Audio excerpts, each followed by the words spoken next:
ఆహా!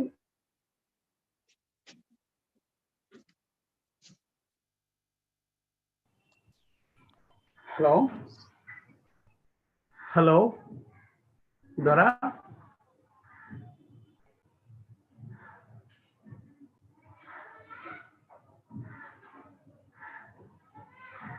యూట్యూబ్ నుంచి వెళ్ళారా? ఇది యూట్యూబ్ నుంచే కదా ఎంటర్ మనం. కాదు నాన్న. హలో దొరా sir, good morning sir. Good morning. Good morning sir. Sir thank you sir, thank you. Good morning madam.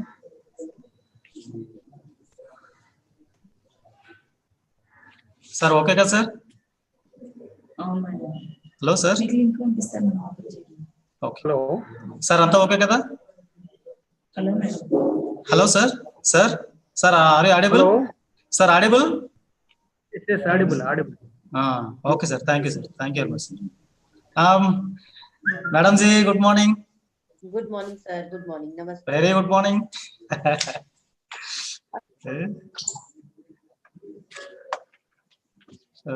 पेसिस madam చేస్తున్నారు.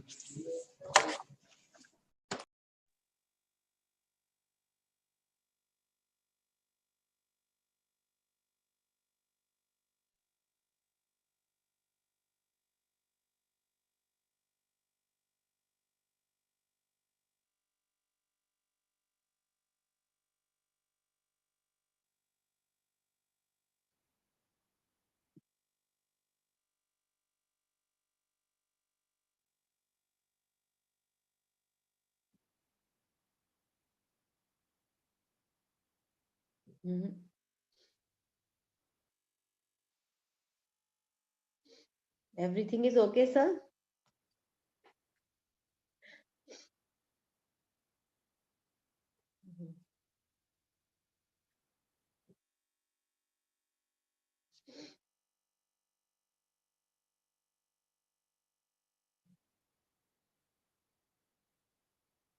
Your mic is mute. Good morning, sir, ma'am. No one is in the office now. I think Okay. Madam, please table. I given now I give the screenshot. Please table.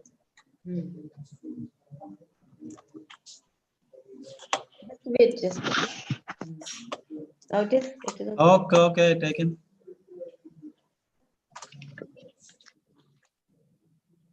Okay, thank you.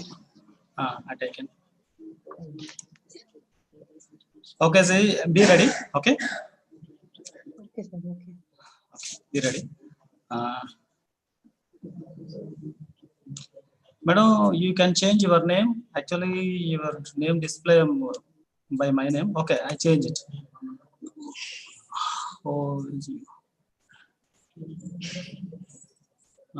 Okay. Okay, it's enough. Be ready, madam. Exactly 10:30 we will be start. Yes, now we have time.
Super ఎంత ఉంటుందండి ఎలా పెడతాం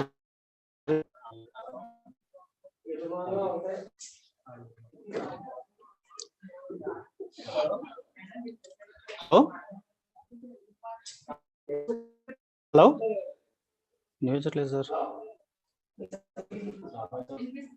hello madam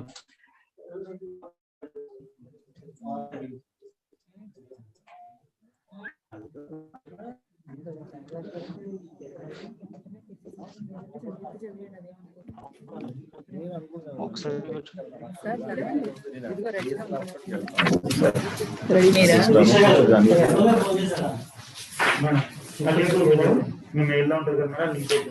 Good morning, ma'am.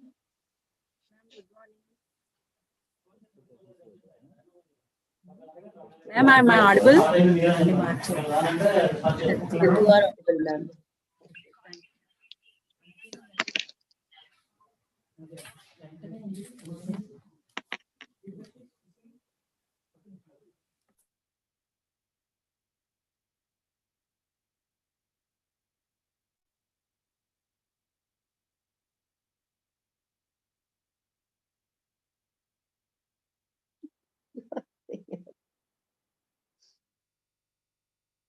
इनकी कहानियों में कहानी ये क्या था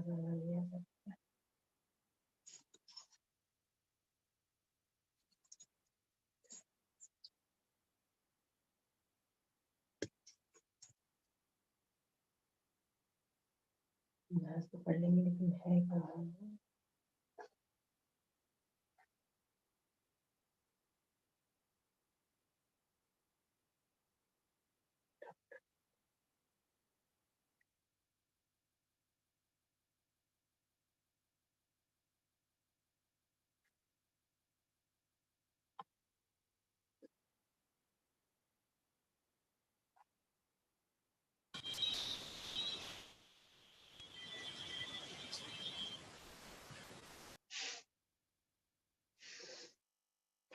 यहाँ पे खुला बंद नहीं है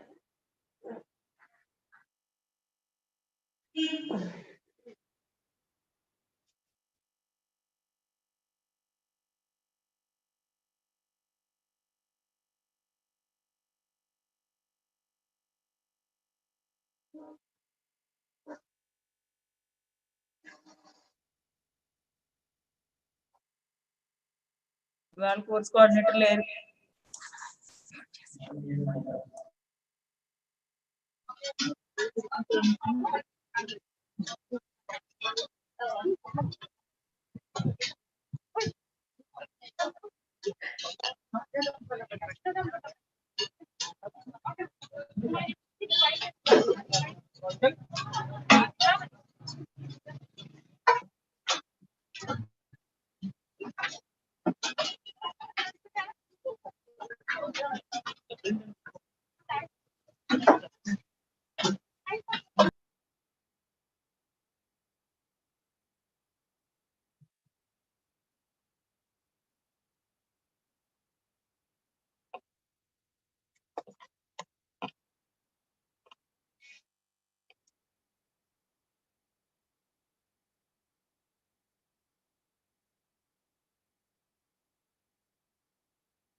Others, yeah.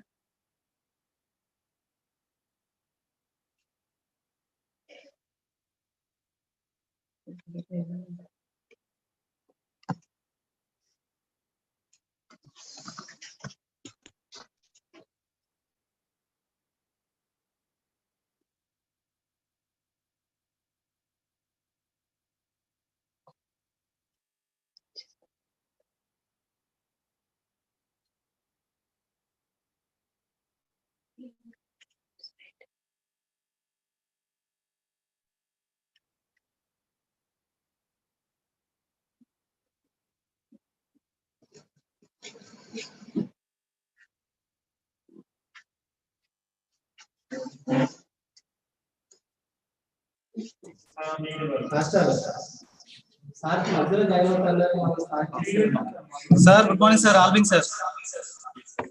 Sir, sir, Albing, sir. Good morning, sir.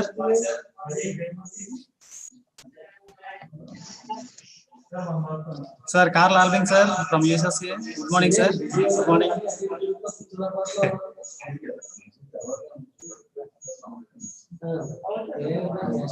Elisha garu తిరగండి. Elisha గారు మామూలు తిరగండి. మీరు వీక్ కనిపిస్తారు. ఫోన్ చేసి చెప్పేస్తారా?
సరే ఆ ప్రాబ్లం మెసేజ్ చేసేవాళ్ళు చెప్పండి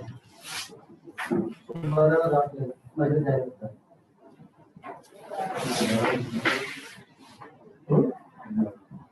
Sir, good morning. Am I audible, sir?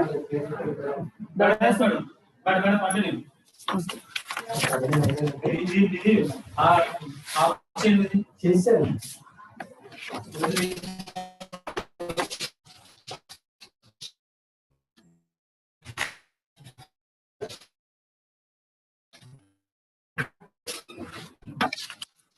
Ladies and gentlemen, a very good morning to you all. Myself, I am KSR Rajeswari Devi, Assistant Professor from University College of Education, Adikavi Nanna University. I extend a warm welcome to you all on this last day of International E-Conference, Challenges of Virtual Teaching for Students from Tribal Areas. First of all, I would like to invite Professor M. Jagannath Rao Garu, esteemed Vice Chancellor of Adikavi Nanna University, and Professor T.V. Kattimani Garu, Vice Chancellor of Central Tribal University of Andhra Pradesh, Vijayanagaram. Hearty welcome to you both, sirs. Now I invite presider of today's program, Dr. Neelam Bansal, lecturer from Suvira Institute for Rehabilitation and Disabilities, Lucknow. Beautiful welcome to you, ma'am. Now I invite chairman of this International E-Conference and who influences us with his great leadership. I welcome Professor K. Subbarao Garu. Please welcome, sir. I invite chief guests of today's program, Professor H. Lajpati Rai Garu, Registrar of Central Tribal University of Andhra Pradesh, Vijayanagaram, and Professor B. Gangarao Garu, Registrar of Adikavi Nanna University, Rajamahendravaram. Hearty welcome to you both, sirs. I invite Professor Subbarao Garu, Research Director, ICSSR, New Delhi. I invite the eminent speakers for this program, Dr. V. Persis Garu, Principal of University College of Engineering, Adikavi Nanna University, and Alka Gupta Garu, Founder and Managing Director, AGATH from Thailand. Please welcome, ma'am. And also I invite Dr. R.S. Rahal Dora, convener of this International E-Conference, and the coordinator, Srimati J. Rajmani, ma'am. And I invite my dear colleagues. I invite Carl Albin Garu from USA. Please welcome, sir. I invite my dear colleagues, paper presentators, participants, and all the people who are not in this meeting but accessing this e-conference via YouTube also. Thank you everyone for the opportunity given to me. Have a nice time. Over to you, Dora, sir.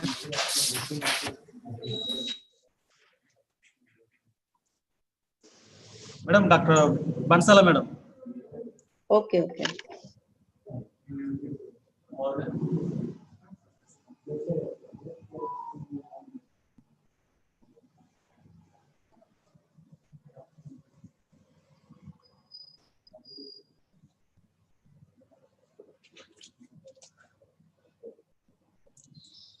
Madam, don't worry. Please unmute your mic. Please unmute your mic. Okay, carry on. Good morning, everyone. Thank you, Rajeshwari ma'am. Firstly, I am very thankful to Adikavi Narayan University for providing me this opportunity to be a part of International E-Conference on Challenging of Virtual Teaching for Students from Tribal Areas, organized by Central University of Andhra Pradesh, Vijayanagaram, and Adikavi Narayan University, Andhra Pradesh. As you all know, a good teacher is like a candle. It consumes itself light the way to others. Now I like to invite Dr. R.S. Varla Dora sir, Assistant Professor, College of Education, Adikavi Narayan University, who is also the convener in this International E-Conference on Challenges of Virtual Teaching for Students from Tribal Areas, organized by Central University, Andhra Pradesh, with collaboration with Adikavi Narayan University. Dr. R.S. Dora sir. Please, sir. Thank you, madam. A warm welcome to all delegates and participants. A very good morning to all. First of all, I thank to both the Vice Chancellors, Adikavi Nanna University, Professor Mokka Jagannath Rao Garu, and Central Tribal University of Andhra Pradesh, Professor T.V. Kattimani Garu. They are starting a well speech and well suggestions at the time of first day. Thank you to them. And I thank to my guru and guide, Professor K.P. Subbarao Garu, Research Director, ICSSR, Andhra University, Department of Education. I thank to my principal, Chairman of E-Conference, Professor Kondu Subbarao Garu, University College of Education, Adhika Vinaya University. I thank to my teacher and administrative officer, Central Tribal University of Andhra Pradesh, and President, Young Researchers Forum, and Organizing Secretary of E-Conference, Dr. Anvay Surunarayan Garu. Thank you very much, sir. I welcome to today delegates and eminent speakers is available today. Actually, as Carl Albing sir from USA is the eminent speaker, and another person as Alka Gupta Garu from Thailand, she is also available, and another eminent speaker, Professor Persis Madam, Principal, University College of Engineering, Adhika Vinaya University, and myself.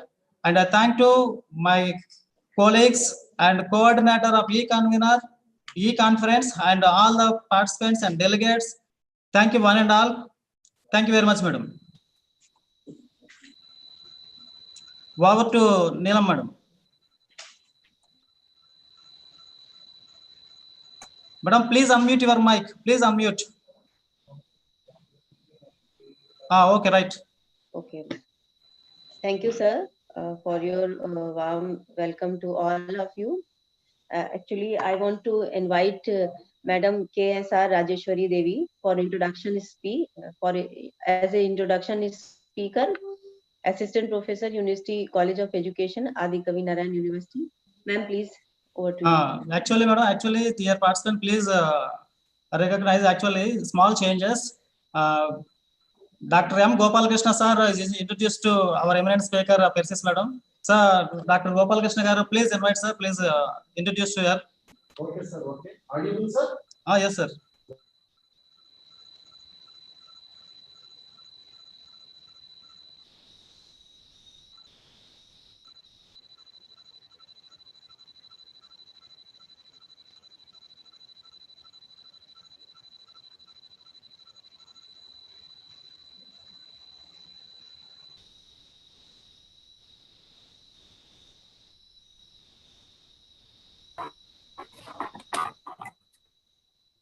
Hello? Audible? Yes, sir. Okay. Very good morning to respected Honorable Vice Chancellor, sir, and everyone in this participants, delegates, and very good morning to everyone. I'm very happy to introducing our University College of Engineering Principal Madam, Dr. Persis Garu. Dr. Persis Garu is a Principal of Engineering, Adhika Vinaya University. She did her doctorate in CSE. Her field of specialization is software engineering. She's a specialist in designing software, object-oriented software engineering, requirement engineering, and artificial intelligence are the subject of her. Actually, the madam expert in teaching those particular subjects along with others. Though she was entered into the service of ANU in 2008, she did a lot for the benefit students, everything in the university and out of university also. Actually, the madam, several memberships in professional bodies. She is a member in Association for Completing Mechanism, member in International Association of Engineers, life member in Society of India, also member in Indian Society for the Technical Education.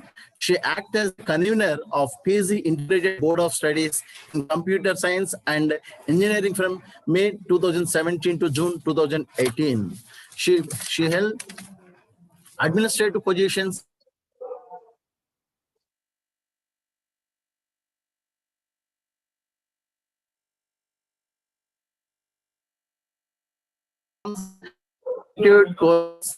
Not audible, sir.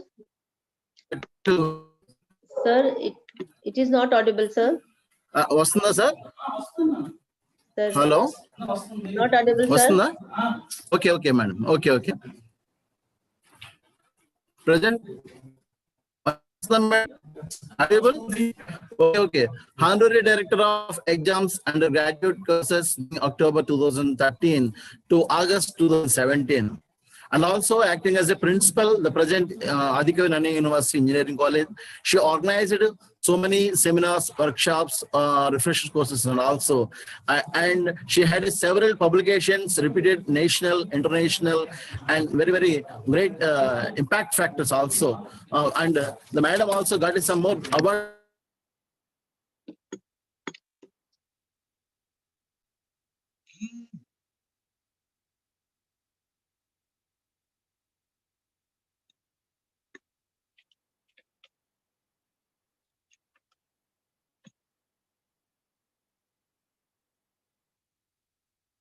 Not audible, sir.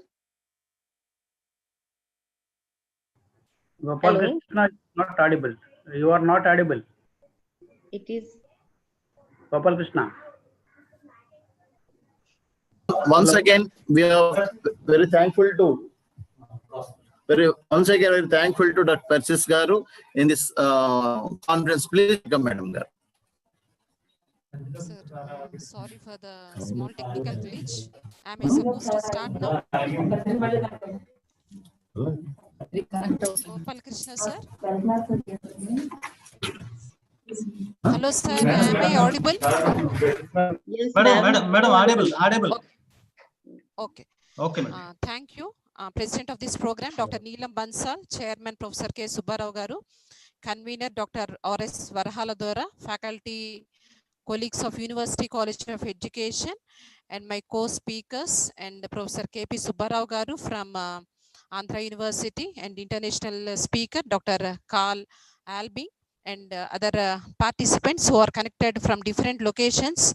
Very good morning to all of you, and I'm happy to share my knowledge, my learnings on this virtual learning.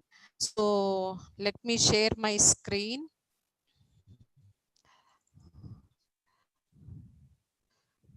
Just a second. Okay. Yes. The challenges of virtual teaching for students for tribal areas. We have been listening to several speakers since these 2 days. Very good sessions are going on, hope, and very good paper presentations also. I'm able to join for a few sessions. So yes, I want to start with, I'm going to focus on what are the virtual teaching. It's not in the context of urban or rural or tribal this thing, but virtual teaching, what is the current scenario where we are and where we are heading towards.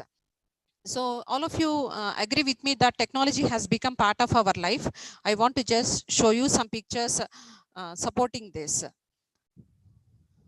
See this in, let me just adjust this. Yes. 1916, see the same story in 2016, you can understand the scenario.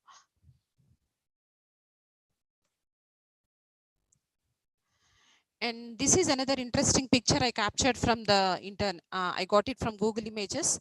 2005, the same event that happened in 2013. See the difference, how it is like a pre-smartphone era and post-smartphone era. If you say a free book to your students, you find no one. But if you say free Wi-Fi, and we know when Jio announced some free facilities, how people thronged to Jio stores. And when the teacher says, take the notes, students do this, we also do this when we used to go to conferences.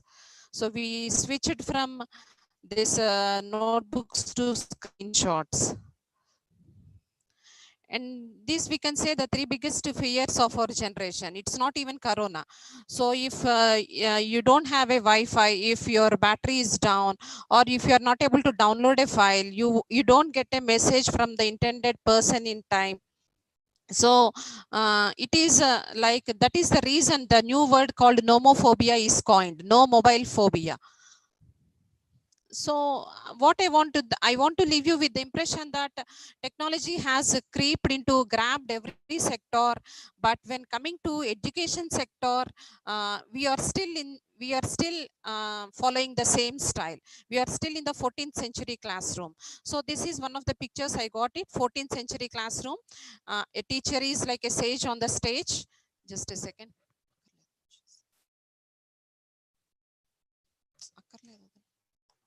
A teacher is like a sage on the stage, and see the backbenchers, they are in their business. One fellow is sleeping here. Now we are in 21st century, still the same classroom setup, no much change. So time has come, COVID-19 has pushed all of us to transform this classroom setup. Time has come to change ourselves. We are already in December. Since March, so many technological interventions, so many webinars we have attended regarding this virtual teaching. So when you say virtual teaching, we immediately have some complaints, we have some issues, we have some excuses, right? So as a teacher, I do agree with all of you. So what are some of the challenges that have to be really addressed? It is not about urban, it is not about only tribal areas, it is equally for urban and rural areas also. So you need to make the necessary arrangements. See, this morning I have made all the necessary arrangements at 10 o'clock, but all of a sudden, just before I am supposed to start my presentation, so because of some issue, it has it has went down, the system has went down. So these are all the issues will be there always with the technology. You need to make all the arrangements. You need to have that there is sufficient light. You must have a teacher, your student must have a smartphone at least, or a tab at least. And as a teacher, if you want to prepare the material, we need to have a laptop or a desktop to capture the video. You need to have webcam with microphone. And to get the real Blackboard experience, we need to have a pen tablet. So these are all the arrangements we need to make. And the noise around, this is also another challenging issue. And yesterday, it was there in the news that today our Prime Minister is going to have another meeting with the CMs regarding the plan of action to tackle with this COVID outbreak, second wave. So if again lockdown is announced, just I'm saying with probability, if again lockdown is announced, we are supposed to take the classes from home again, right? So if we come to our campuses, we are privileged with all the facilities, but when it is from home, we need to make all the necessary arrangements, and big challenge is the noise around in the home. So, and then another challenge is the attention, right? If you go to the classroom, you can see whether they are listening or not. You can really,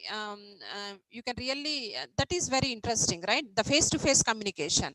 But whereas here it's virtual communication, you don't know what the other group or the other side, just like what we do during these webinars. It has become a habit that we just log into the webinar, every webinar we register, we just turn on at 10 a.m. and we just leave it off, right? So at the end of the third day, we get the certificate. The same story is going with the students also, who knows? So see, getting the attention or tracking the attention of the students is really a big challenge when coming to virtual teaching. And then, yes, adaptability. So we need to really change ourselves, and I hope that by this time, most of us have changed already. We have adapted to the current environment, especially when coming to this taking online classes. So despite all these challenges, what are some of the benefits we can say? What are some of the interesting benefits with this virtual teaching that we have unleashed? So anytime, it's not like fixed timings like 9:30 to 4:30.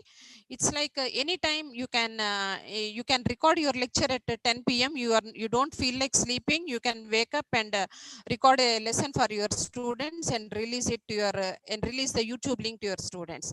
And students at their own pace, they can listen to the lesson.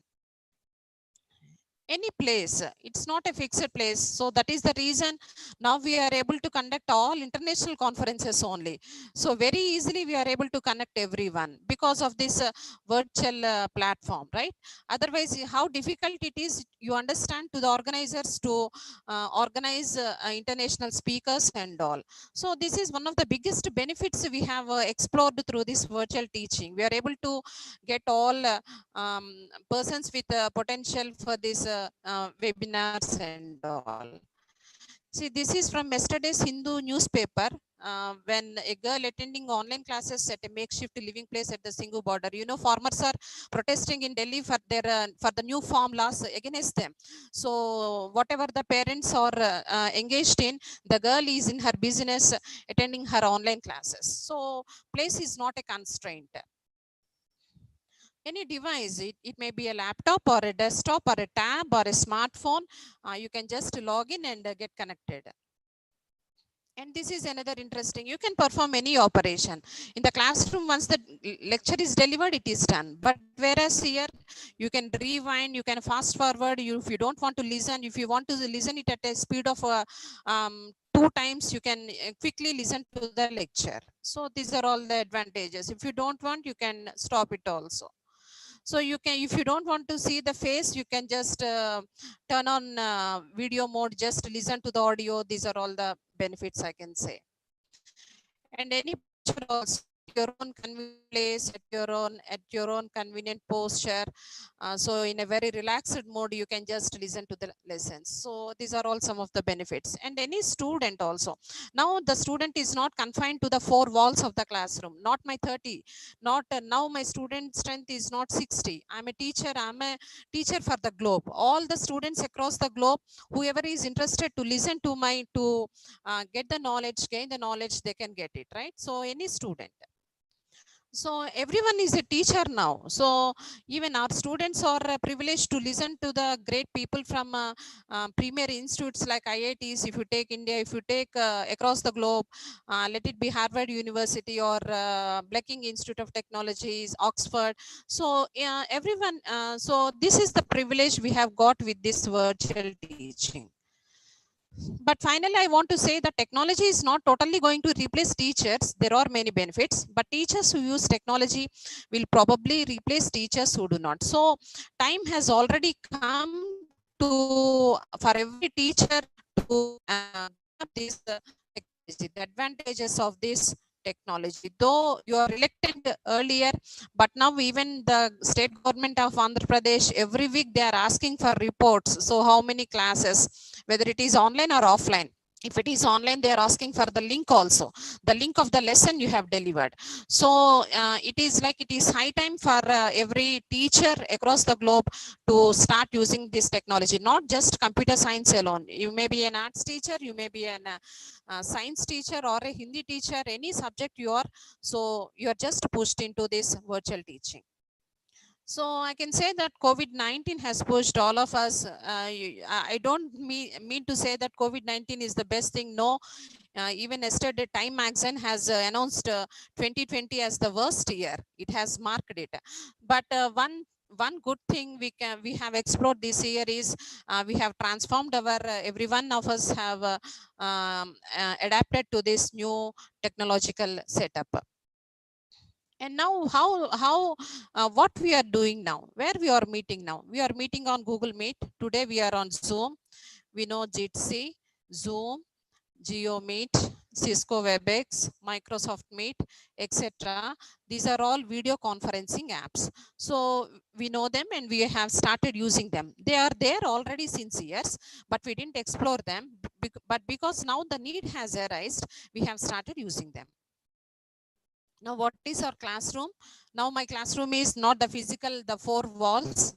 Now, the WhatsApp is my classroom, Telegram, a Facebook page or a Google Classroom, Edmodo, where I can create a classroom, Remind, these are all my classrooms. And now how we are conducting the events. So if you have noticed this, by IIT Madras last month, how they have organized their 57th convocation. This is not real. Using the technology of augmented reality and virtual reality, they have made this convocation. They have created the illusion of reality. So this is how we are using technology to get the things done. And now this is how we are getting the Blackboard experience. This is the Wacom graphical pen tablet. See, suppose if you have PPT in your laptop, even if you share the PPT, but if really you want to reach the students, if students need to really understand the subject, you need to have a Blackboard, right? So this one I just show you. This is the Wacom graphical tablet, we call it.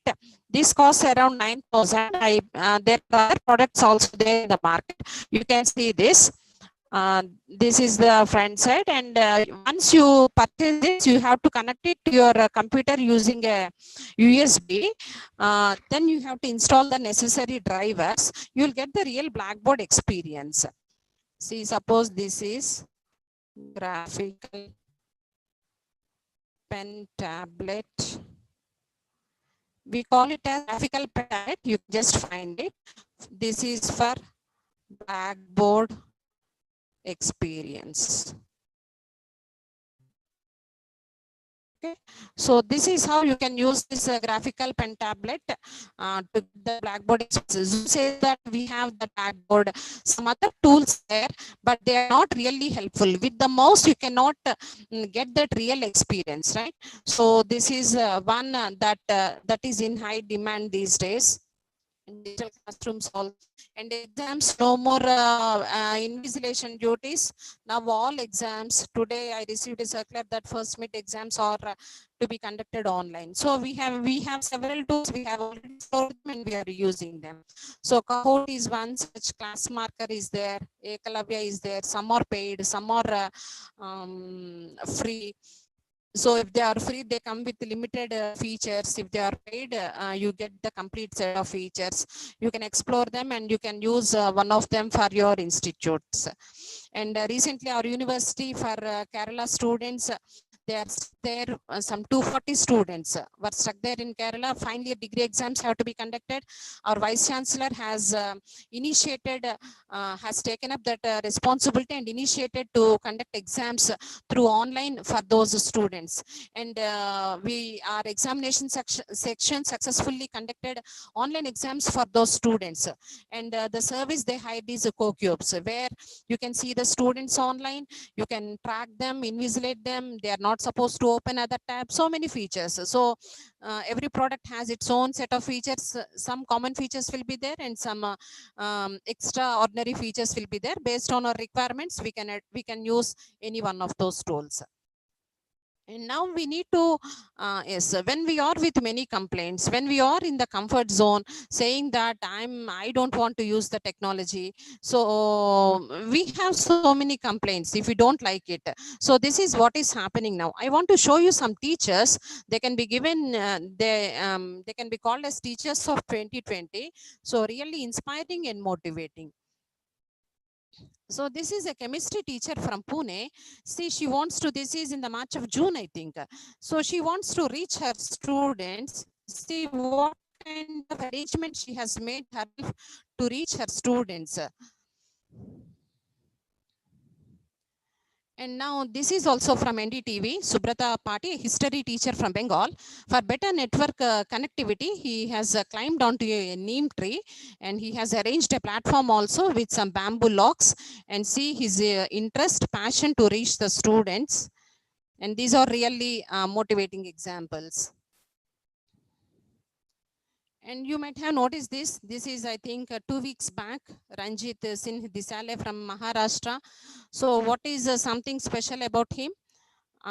If you know, I'll be happy. So he has beat 12,000 nominations to win the Global Teacher prize in 2020. He was chosen for his contributions to promoting education in a village school in Maharashtra. So we are comfortably placed in urban areas. So what about teachers from teachers who are located in rural areas, in tribal areas? So it all comes down to the point that it is all about passion. It is all about interest. It is all about that commitment, loyalty towards our what we say, the field the responsibility we are entrusted with. Okay, so these teachers, they made it big in this year. So inspired, it is not that they don't have complaints. They can have many excuses, but they are the ones who have who have converted all the challenges into opportunities, we can say. You know what is the prize money he received? This teacher, he received prize money of 7 crore rupees, and he has donated half of his prize money to the first 10. He is among the first 10 finalists. He is the first one. He has donated half of the prize money to the remaining 9 participants in order to encourage them, so that they can also invest that money for the upliftment of the education field, so that they can also invest in that field. And what he has done is he has created QR codes for the content in the textbook, so that they will be encouraged. So you know, he is Sundar Pichai, CEO Google. So what he says is, technology alone will not improve education, but it can be a powerful part of the solution. Because of this current situation, we are forced to adapt technology, but it is not the complete solution, but it is going to be a powerful part of the solution, we can say. What are some of the learning resources available online? So if even in tribal areas, I have spoken with one of the teachers from the tribal area, residential school teacher. So even she said that we are all going for online classes. So, but the thing is that network connectivity issue is there, and if government can provide tabs to all the students of tribal areas, Maharashtra is doing that. Some areas, some chief ministers, some political leaders, and some volunteers are already doing that. If that can be done, if a tab can be in the hands of every child, it is not a big task to reach them. So yes, and in Navodaya schools, I think tabs are already distributed, Samsung tabs. So what are some of the online tools we can that can be used to teach the students? First, we as teachers must know them. If we don't know, how can we guide them? If we don't know, how can we educate them? So we must know these tools. For children, I'm just showing a sample. These are all free ones, but there are so many tools, you can explore them. Puzzle Maker, Blockly Games is there. Blockly Games is very interesting. Scratch is there. Scratch is developed by alumni of MIT. Google is into education now. Khan Academy is very famous online free resource, totally free, and they make money if you just donate some amount. So he is also Salman Khan, the CEO of Khan Academy. So you can just start exploring it. For all the classes, you find very good resources there, totally free. So GeoGebra is there. So GeoGebra is for doing algebra on for maths online labs. Suppose we are able to teach the classes, theory classes and concepts. What about lab part? What about practical session? OLAPS is a very good tool by the government of India. It's a Make in India initiative. You please explore OLAPS also. If I have time, I will demonstrate them. Just a few tools, one or two. And Diksha is also there by the government of India. So, and then this is the future. Voice assistants are going to be the future of future technology. Not future, currently also we are using. We know Siri that comes with iPhone. Cortana it is of Microsoft. Alexa is Amazon's product, and Google Assistant is from Google. So you install Google Assistant. You tell Alexa, Alexa, I want to learn jingle bells. Alexa, Cortana, I want to learn multiplication table of 12. Or Siri, I want to I don't understand the concept of some some law, okay, some equation. You tell Siri, Siri will explain you. So voice assistants. So, and these are developed in local languages also. They are putting all the efforts to deliver these voice assistants, virtual assistants in local languages also. You can just explore them. Very interesting features are there. And these are the resources for UG and PG students. We have National Digital Library, CEC MOOCs is there, CC LMS is by Government of AP, SWAYAM is there. We know all of them.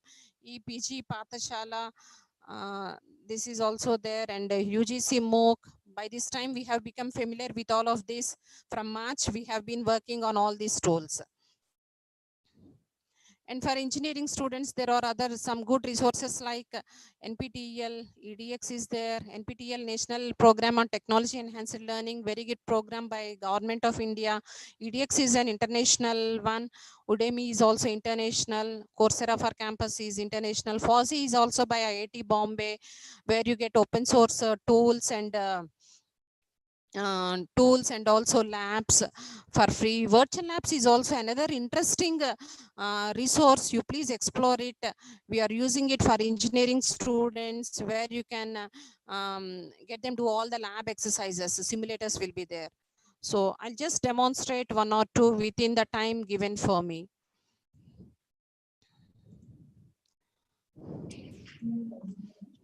Hello. Hello, madam. Yes, sir. You want me to close, sir? No, madam. Sorry. Okay. No, madam. No. Okay, sir. I'll complete within the time given for me with only 5 minutes. Okay, sir? Sorry, madam. Just. Okay, sir. It's okay. So I told you all apps. In parallel, I'll be showing another one also. Hope you're able to see my screen. All apps, see here. You see physics, chemistry, biology, maths, English. Let me say maths. Suppose I want to, volume of sphere, we make the students learn some equation, 4/3 pi r cube. So how come 4/3 pi r cube? How to understand? So see here, you see the theory, procedure, animation, you go to simulator, then self-evaluation, reference. So even if suppose you tell the lesson, then ask them to complete this exercise. You have all your students in the Google Classroom, ask them to post the assignment there, to give this, to complete this self-evaluation and post the answers there. So volume of a sphere, you start the exercise. So here you find the instructions. So tools generate sphere, just user-friendly interfaces. You need not do anything. A sphere of diameter 2r has been drawn. 2 cylinders of height 2r have been drawn. Okay, so what next? Click next. And what you have to do, see here in instruction. Now click on the jig to fill the hollow sphere completely with the sand. You click on the jig. Okay, so what finally, I'm not going to show all this. You can just try it on your own. So what finally we are going to, so see, this is very interesting, right? If you just say the concept, they may not understand, but they do it practically with an experiment like this. All physics, chemistry, and mathematics, they will very clearly understand, and they won't forget in their lifetime how finally they have arrived at that result. Right? So you can see here so many maths concepts here, not only mathematics. As I told you, you go to the home page, you find physics, chemistry, all these subjects also. Okay, so this is for high school students. And I'll show you Blockly games. This is for children. They feel it very interested, and they wear that logical skills, and instead of playing some useless games, they can play these games. Let me say bird, you can try any one, puzzle, maze. So it is, the program is heading 90 degrees. I say just run program. So how the bird is flying? 90 degrees. So it is not the correct one. Target is not reached. So reset. So what I have to do? So shall I make it as 45?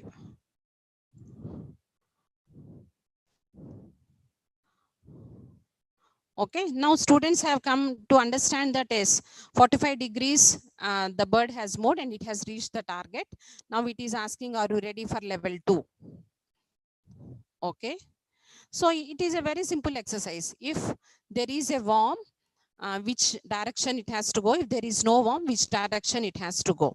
So this is what Whitehead Junior is teaching now. They are charging big amount, right? So there are some free tools like this. If we can explore them, we can first if we have an idea, we can encourage our students or school children to explore them. Okay, so this is how if do else, nothing but your C program here. Very simple. Even a fourth class child can do this if do else. They can understand. If say if does not have worm, just you keep the blocks here. So if it does not have worm, so which direction it has to go. If there is a worm, okay, let me check. So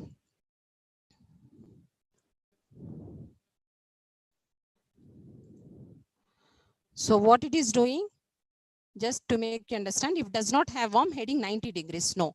So here I have to keep 0 degrees.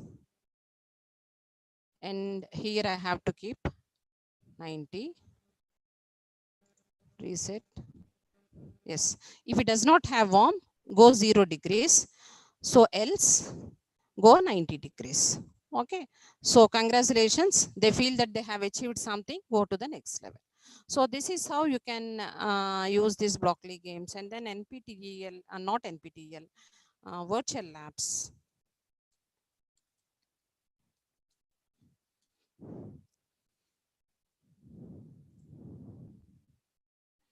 So this is for college students. So many resources are there. So this is also in the same way. See here for engineering, electronics and communications, CSE, biotechnology, biomedical engineering also, physics, physics, chemistry labs also you can find. I teach this for my students, computer science and engineering. You can go this and go to a particular lab. You find all the interesting exercises there. Though we teach them in the classroom, they feel very interested and excited to solve all these problems on their own. Okay, you can ask them to do this, and if you have a Google Classroom, ask them to post the assignment there and get it done. Hope my time is, I'm done with my time. So whatever tools I have shown, we can all explore them on our own. So just have a look at it, and thanks to all the organizers for giving me this opportunity. I conclude here. Thank you. Thank you, ma'am. Thank you, Dr. V. Pensis, ma'am. It is really very excellent and very nice presentation you have given to us.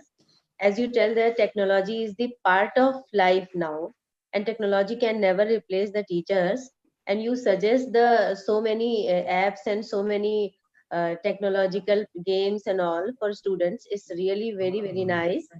And you told about the fear nowadays students are feeling, that they have no battery in the phone, having the low connection in the smartphones, not having the smartphone. These are the really true. Really, it's a really very nice presentation, ma'am. Actually, I want to invite Dr. Alka Gupta, ma'am, as a speaker, and she is a founder and managing director of Agath Thailand. And I want to invite Dr. Srimati KSR Rajeshwari Devi, ma'am, Assistant Professor, University College of Education, Adikavi Nanan University, to introduce Dr. Alka Gupta, ma'am. Please, ma'am, over to you. Ma'am, not audible. Yes. It is audible. Ma'am, am I audible now? Yes, sir. Thank you, ma'am, for inviting me. Dr. Alka Gupta is based in Thailand and having 20 years of experience in Indian traditional medicine systems.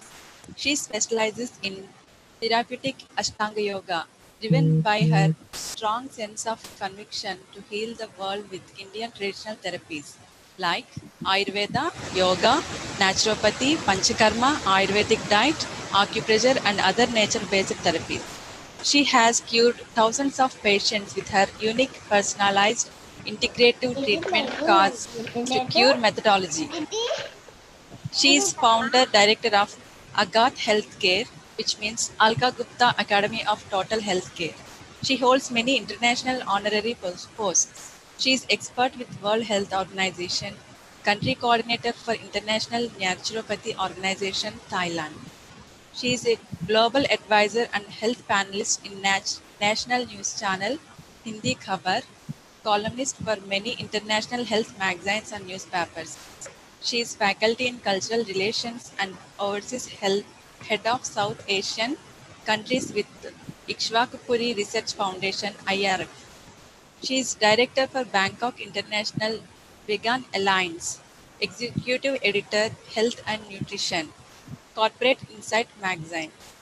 Dr. Alka Gupta is also first Pravasi Bharati woman from Bangkok, Thailand receives Pravasi Ratan Award for 2017 for outstanding services, achievements, and contributions for keeping the flag of India high as global ambassador and significant contribution in Indian culture and ancient health sciences. She has received many international awards, namely Jewel of Indian Award, Adhyatma Vibhuti Award, CSR Leadership Award in her contribution to health, media, and social service. Thank you, ma'am, for the opportunity given to me to introduce Dr. Alka Gupta, ma'am. Over to Neelam, ma'am.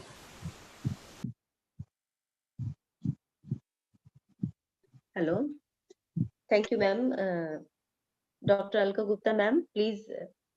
You are connected, ma'am. Hello. Am I audible? Madam, audible, madam. Audible, madam. Please continue. Please continue. Namaste, Sawadika, and good afternoon to all of you.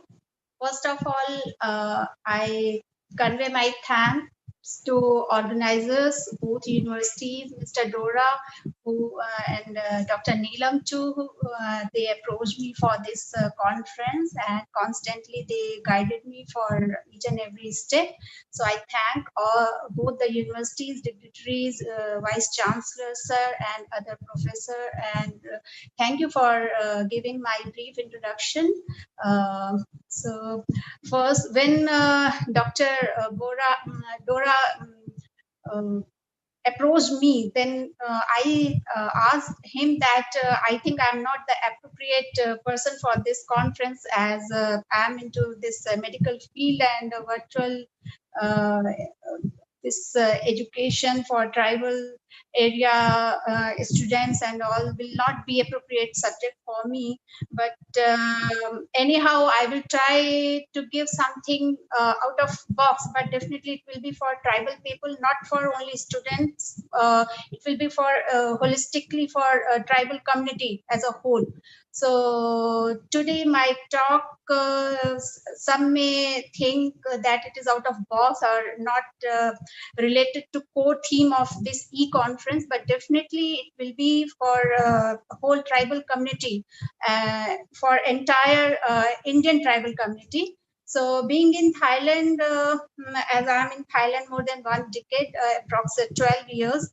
So I have seen very closely tribal life here, and their development, their sustainable growth in their own periphery, in their own community, without interfering their culture, their virtues, their beliefs, their rituals, and many more things. So I thought, why should I not give that idea, as you all must be aware of this, that Thailand is in top 3 tourist countries. And why being a so small country and it is in top 3 tourist country, so this rural community, tribal community play a vital role for rising this rank. Thailand globally number 3 in tourist country. So I will, as there is a time constraint, so I will give a small example of a tribal village here in Thailand, which is called Mon tribe, and how they run that village with a business model, and without deviating their culture, their costume, their eating habits, their farming and everything. So I will discuss about that model, that Mon tribe village model. So first, as our respected Prime Minister, Mr. Modi, recently they emphasized on vocal for local, Atmanirbhar Bharat. So how we will be vocal for local? So when it comes for local, so definitely these tribal people, these tribal communities are the best representative of our local, and their voice will be the most strong voice for being vocal for local, being Atmanirbhar Bharat. So if I come to this, as today's my topic is a perspective on traditional medicine in tribal communities. If a survey shows that half of the tribal population lives in India, and 80% of the land is tribal land, and about 8.2% population is tribal population of our country, India. So, like occupying such a big percentage of population and land, still they are deprived of all the good education, health amenities, and other things, and they are losing their roots and everything. What is the cause of all these things? So okay, so I start my talk with a model of this Mon village in Thailand. So first I tell you what is the concept of this Mon village.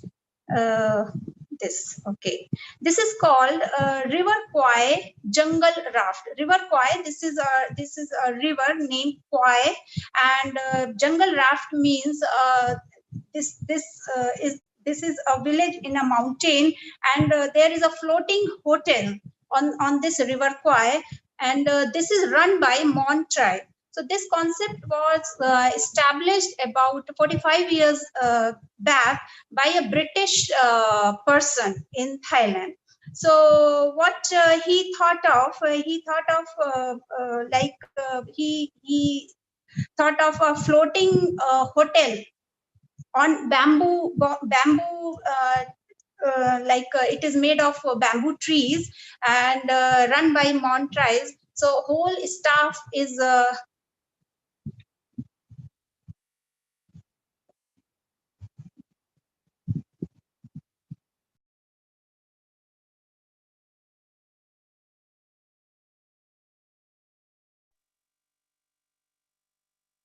Not audible, ma'am. Dr. Alka Gupta, ma'am.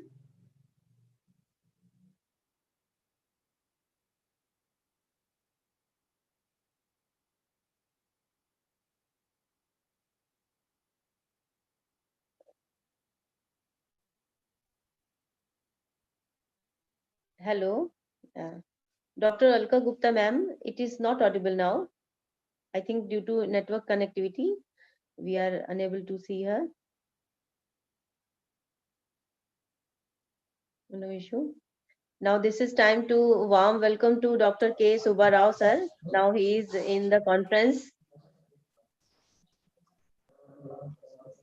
Good morning, ma'am. Good morning, sir. And it's a pleasure for us that you are in conference now. Very excellent, madam. Excellently going on this conference. Thank you very much for your cooperation. Our sir also is there, that KP Subba Rao, Professor sir. We are very happy.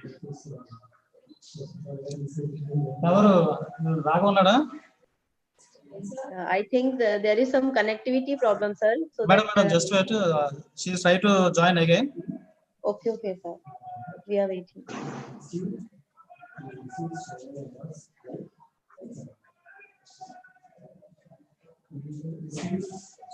Madam, Professor, my Guru, Professor KP Subba Rao sir there. Yes. Please interact with him. Okay. Actually, Dr. K. Subbarao, sir. Actually, I want to invite sir. Just a minute.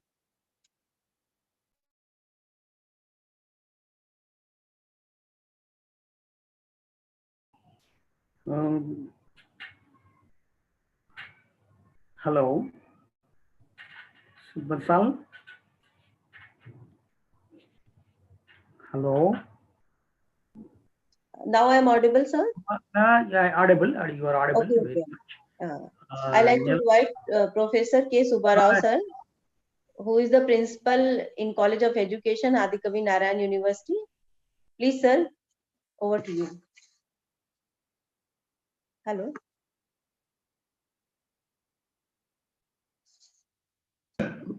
Subbarao sir, please continue. Please continue, sir. Yes, sir. Subbarao garu.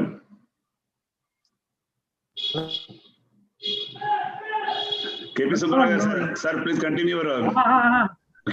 Okay. He asked me to speak. Okay. No, sir, no, No, nothing. but Neelam Bansal is speaking about you only. No, Neelam Bansal is asking you to speak Something is confusion. Whether Professor KP Subbarao or K. Subbarao. You better to continue, sir. The program is going on. You better to continue. Only the P is different. Only one P is there in between. K. Subbarao and KP Subbarao. Yes, sir. It's not a problem. Okay. Continue, sir. You please continue, sir. You please continue. Yeah. It's very today. I'm very happy that Madam Persis has given a beautiful demonstrative lesson, and of course it is all completely on what is virtual learning and what are the benefits of the virtual learning and what are the advantages for the different even different subjects like engineering and other even for languages like that. But my doubt is that nobody is touching about the social sciences. How social sciences can be taught through virtual learning, because it is very easier, according to me, that we can teach mathematics, engineering, or any other technical even sciences also.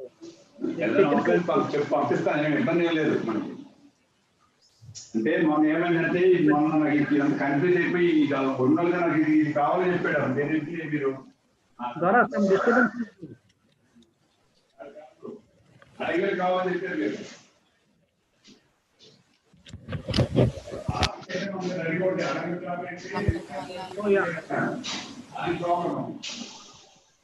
Some disturbance is there. Some disturbance. Somebody is talking.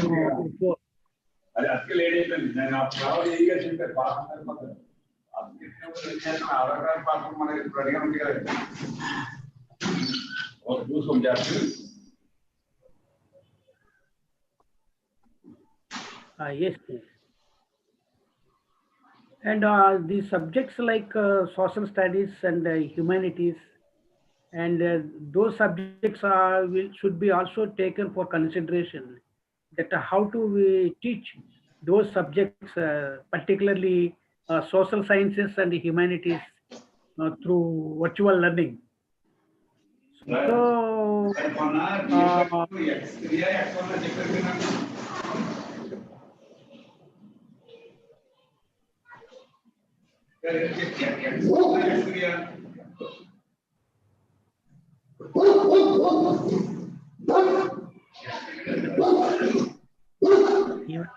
I think some disturbance. Dog is there.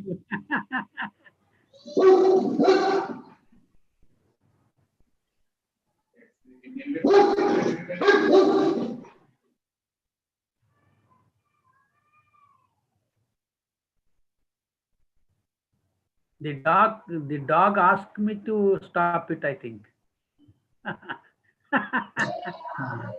Sir, thank you, sir. Okay. Thank you very much. Dr. Neelamji, Yes. Dr. Alka madam is unable to join because of some technical problems there in Thailand. Okay, So you have to invite next speaker, eminent speaker. You Next have to invite him, madam. Okay. okay, sir. Thank you very much, Okay. sir, my guru. Thank you. Thank you, sir. Actually, Okay, I okay, like it's to all right. invite I like to invite Dr. Carl Elbing, sir, Associate Professor, Department of Computer Science, Behel College, USA. I want to invite Rajeshwari Madam to introduce Rajeshwari Devi Ma'am, Assistant Professor, University College of Education, Adi Kavi Nanna University, to introduce the speaker. Ma'am, please.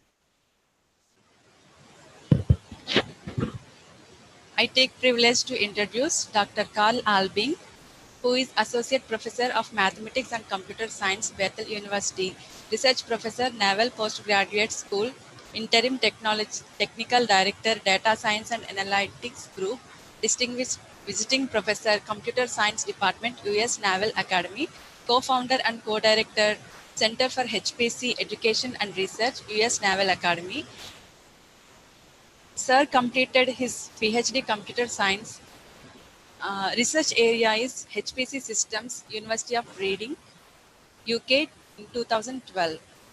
He is very much interested in high performance computing, scheduling and placement, data visualization, software engineering, programming languages, computing education, data science and machine learning. Sir received several awards like Department of Defense, HPC Modernization Program, Hero Award Team category for establishing the Center for HPC Education and Research at the US Naval Academy 2016. And Oak Ridge National Labs Significant Event Award for work in conjunction with a group within ORNL to improve scheduling and thereby performance on Titan, the largest HPC system in the US. Upsilon by Epsilon Computer Science Honor Society inducted in 2015. He published several books like Scalable Node Allocation for Improved Performance in Regular and Anisotropic 3D Tours, Supercomputers, Cyber Security OPs with Bash, Bash Cookbook, and Java Application Development on Linux, etc. Thank you for giving me this opportunity. Over to you, Bansal ma'am. Thank you very much. Sir, please join the, sir, please proceed. Dr. Carl Elbing, sir, please proceed. Thank you. Thank you very much. Let me get my screen set up here.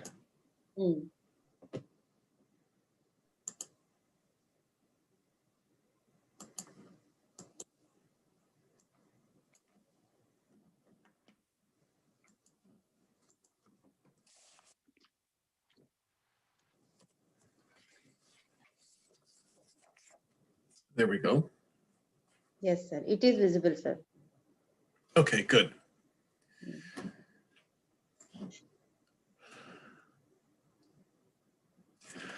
I have so many people to thank to start off with. I am just so grateful to be part of this. This is an amazing and interesting topic to me.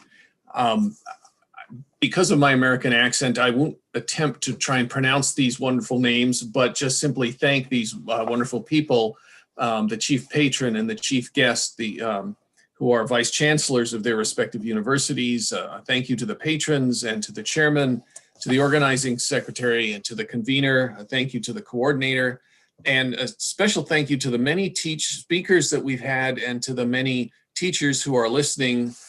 They're really the base of what this is all about. So again, thank you very much and for this opportunity. I want to start with an introduction because the idea of e-learning, just to make sure we have a good definition, good education thing to do, and it's learning using electronic technologies to access educational curriculum outside of a traditional classroom.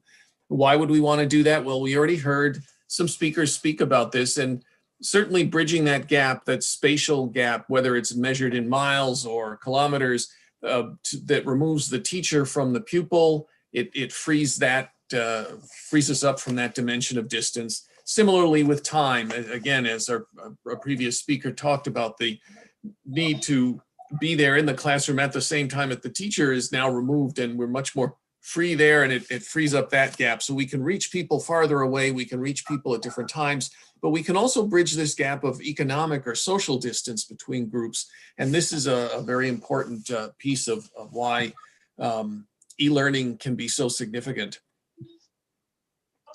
One area that's been particularly ripe for e-learning has been that of technology studies, computer science, programming languages, electrical engineering, but especially the computer science and its various languages and techniques.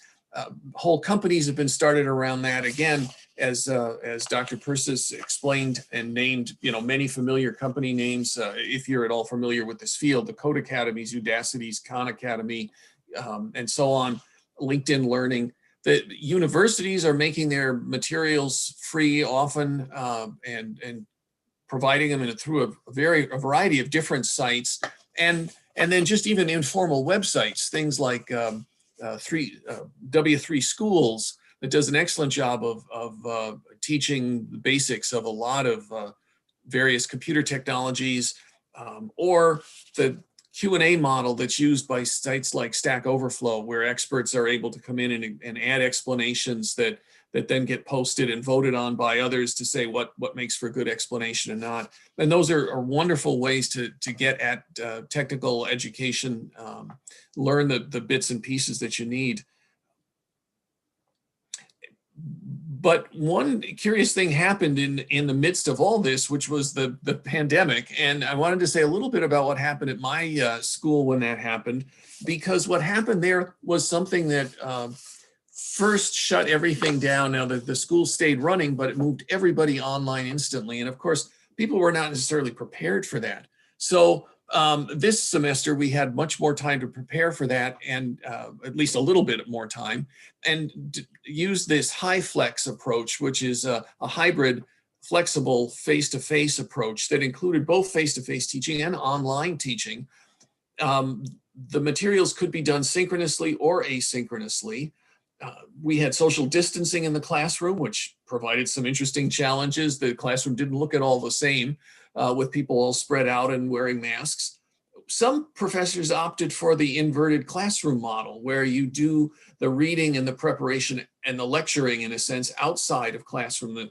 The teacher would prepare the lecture and have that available online, and then the live time, the class time, whether it was online, live, or whether it was in the classroom, was for discussion. Some professors opted to be completely online with their classes. Other students opted to be completely online with their whole semester, and took courses that were online or were the online element, because any class that we offered face-to-face also had to have this online component. It made for a lot of work for the professors in those situations, which is some of why people opted sometimes for one or the other. Now, there's some lessons that we learned from this, even though I understand this is quite a bit distant from the specifics of some of the challenge that are evident for the remote rural areas in tribal villages and so forth. There were still some lessons, I think, that we could learn that were worth talking about. First of all, not all the data is in yet. The semester is just ending, and so we don't have the data out yet. But one interesting thing I noted in my introductory programming class, in comparing online versus in class, that face-to-face, you might think, oh, well, they're going to be better students, they'll have better results. Hello? Hello? I'm hearing someone else. I think someone needs to mute. Someone needs to be put on mute. Please mute your mic. Hello?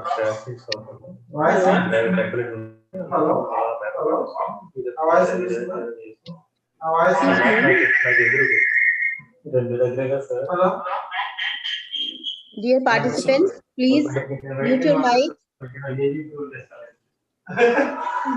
Sometimes the host of a Zoom meeting has the ability to mute someone explicitly. Can they do that?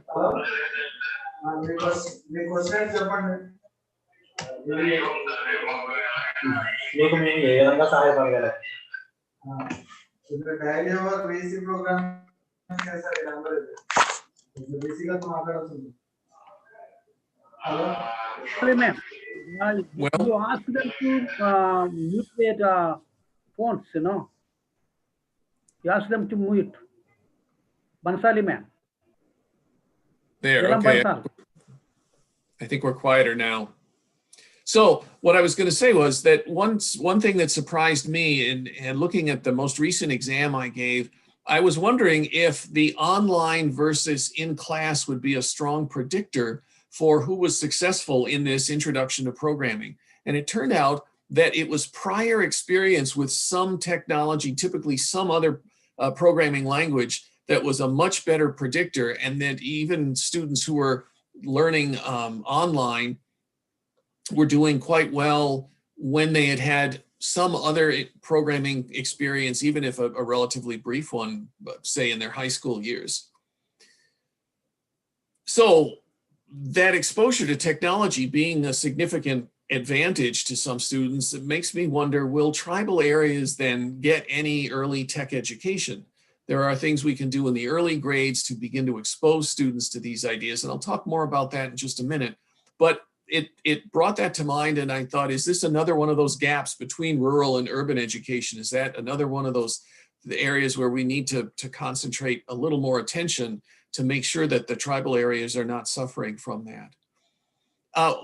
Not surprisingly, it turns out most professors and most students preferred face-to-face. It's certainly much easier to build rapport between the people involved because education is often a very collaborative process. And so that rapport can be important, but of course it's even harder when we've got masks on. And so even to this, at the end of the semester, there are still some students that I have trouble recognizing if I see them without their masks, because I've only barely gotten to know them with their masks on. One other thing to remember too is that distance learning is not the same as just online learning. That Not audible, sir. we can have technical education without the internet. As someone mentioned earlier, the 1400s and the classroom of the 14th century, well, we had books, right? Having books is in effect distance learning. You can take that someplace. But there's more, of course, that we can do when we have the technology that high-tech learning provides for us, provided we still have power and we have laptops. But we can even do it quite well without network connections. In areas where there aren't network connections, there are things like simple thumb drives, storage devices like this that are easily plugged into your machine that can provide gigabytes of storage. And that's a good way to provide new content or to provide software updates that have to go on. So there are some tricks we can use there that help even when our infrastructure is lacking. But of course, a lot of this requires resources. High-tech education with high-tech tools requires some resources. And whether those financial resources come from national, state, or local governments, those provide challenges to get that funding, I'm sure. And the non-government organizations and even companies that are willing to donate and help out in those situations can be a good source for financial support. But more than just financial resources, I think we've learned, and I've certainly heard speakers say, that there is an emotional resource that's needed, the sense of dedication or of motivation. And that's a dedication and motivation for the teachers that are making the commitment to make this work, but also from the local students to persist in what can be a very strange and difficult experience for them, especially initially. So what might help provide some of that motivation? Well, one thing that I like to mention because of my background in technology and tech industry is that through all this, the long-term goal, the possible attraction that you can hold out is that there are jobs in the tech industry that are going wanting for lack of skills, and that to learn these skills provides you with a good possibility for jobs in the long term. The pandemic brought this idea of working from home out of the exception into the mainstream. And so we have seen that working from home, working at a distance can work very well. And so this too becomes some additional motivation. Not only can this kind of training offer you job possibilities, but it can offer job possibilities that may not require moving far away from home, moving to remote, away from the familiar environment, provided infrastructure exists, of course. The great thing about working from home and this sort of high-tech connection is that the work moves, not the workers. And that makes for, I think, more stable societies and more stable transitions. So a final thought then, I mentioned earlier what could be done for training that gets people prepared for high-tech subjects. And what comes to mind is this topic of computational thinking. By teaching it early before you get into special high-tech topics, even in those younger grades, 10, 11, 12, 8, 9, 10, those ranges, there are opportunities for teaching computational thinking. Its four cornerstones are learn the concepts of, but not necessarily the names, because these are fancier names for us. But the students learn about things like decomposition, pattern recognition, abstraction, and algorithms. Now, why do I mention those? Well, why would we teach that? For very practical reasons. These are the kinds of problem-solving tools that you can use in everyday life. Do you have a complex problem? Break it down into smaller pieces. When you look at those pieces, are there similarities to those problems with other problems that you may have solved? Can you ignore the details and focus on the specific important aspects of the problem or its solution? And can you describe that solution in small steps? This has practical uses in everyday life and situations well outside of high tech. But of course, it's also very good for high tech education, a good preparation for that environment. And so I would close by asking, is this also true for us? Does this computational thinking approach provide some insight for the challenges of virtual teaching for students in tribal areas? You see, we want to look at it not as one large complex problem, because it surely is that, but can we do the decomposition to take it apart into smaller, manageable challenges? How do we solve this piece of that puzzle? How do we solve that piece? Can we find similarities with other challenges that we may have met and solved? Or are there parallels between this problem and others that we can say, well, we can solve them both this way, or we can solve this one just the way we solved that one before? We don't want to get tangled up and caught up in the details, because surely there are many in making all of this happen. But keep the focus on the larger issues.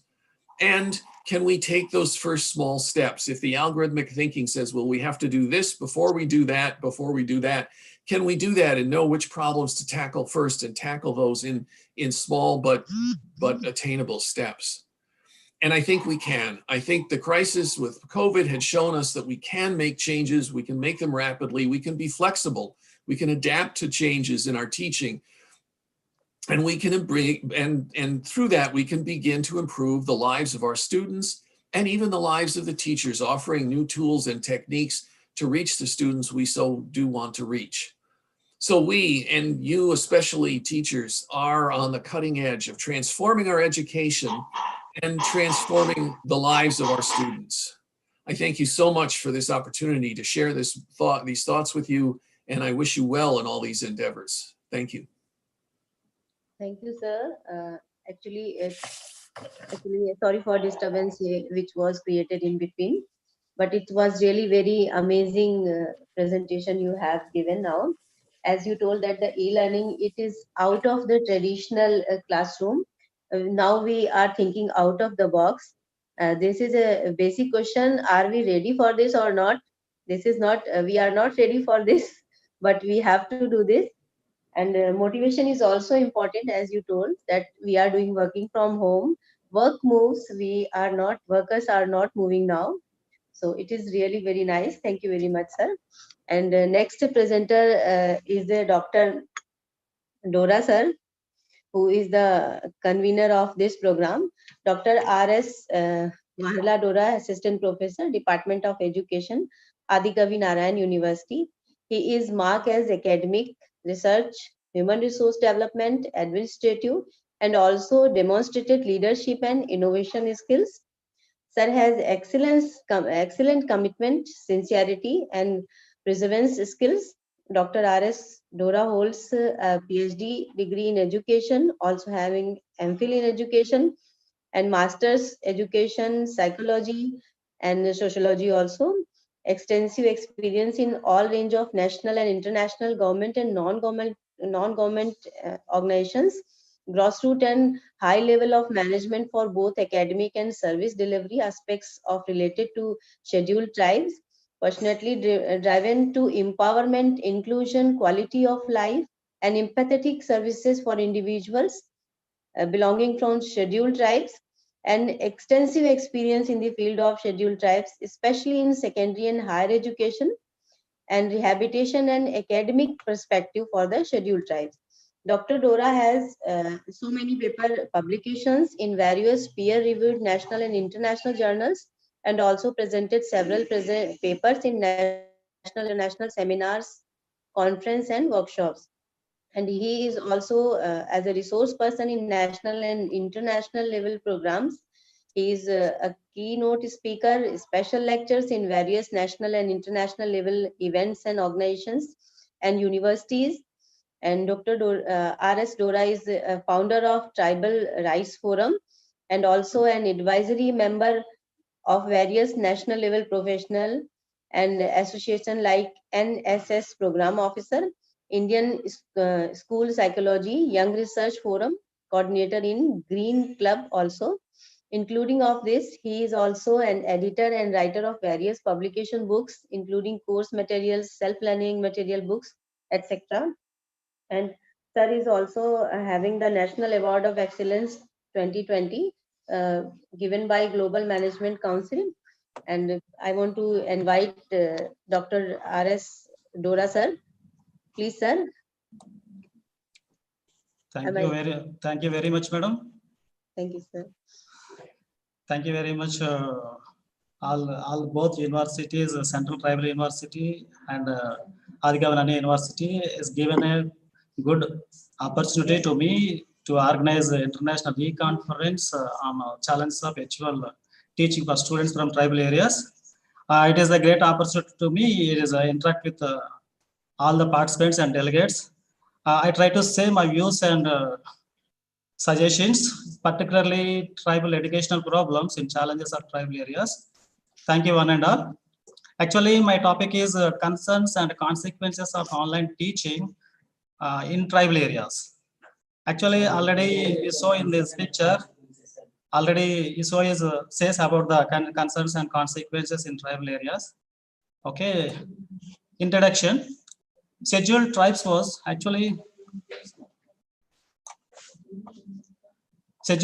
adopted in Indian Constitution at 1950. The Constitution, as per Article 342, provided for the listening of the groups in the schedule so that certain administrative and political concessions could be extended them. Actually, who is the tribes?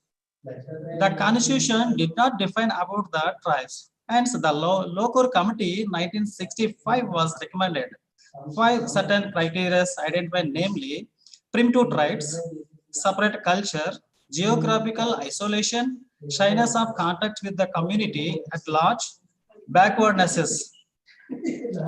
Actually, it is a primitive tribes in scheduled areas. Actually, separate culture.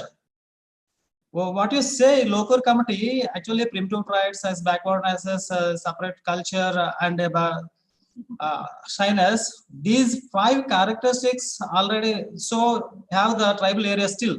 Okay, not developed. What you say, local committee 1965, that characteristics still is so in the tribals in tribal areas. It is the very bad condition. Classification of tribes. 4 important governmental classification of tribes, which refers to specific history and vulnerable of these communities, are denotified tribes.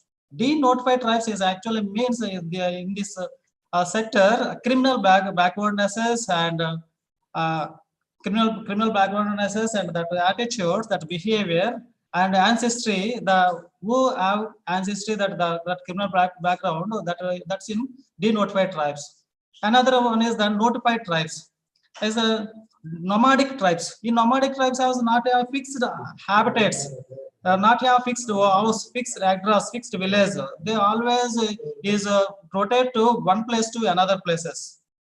Another tribal groups is the non-nomadic tribal groups. In non-nomadic tribal groups is living in some villages and doing the agriculture or depending on forest like that.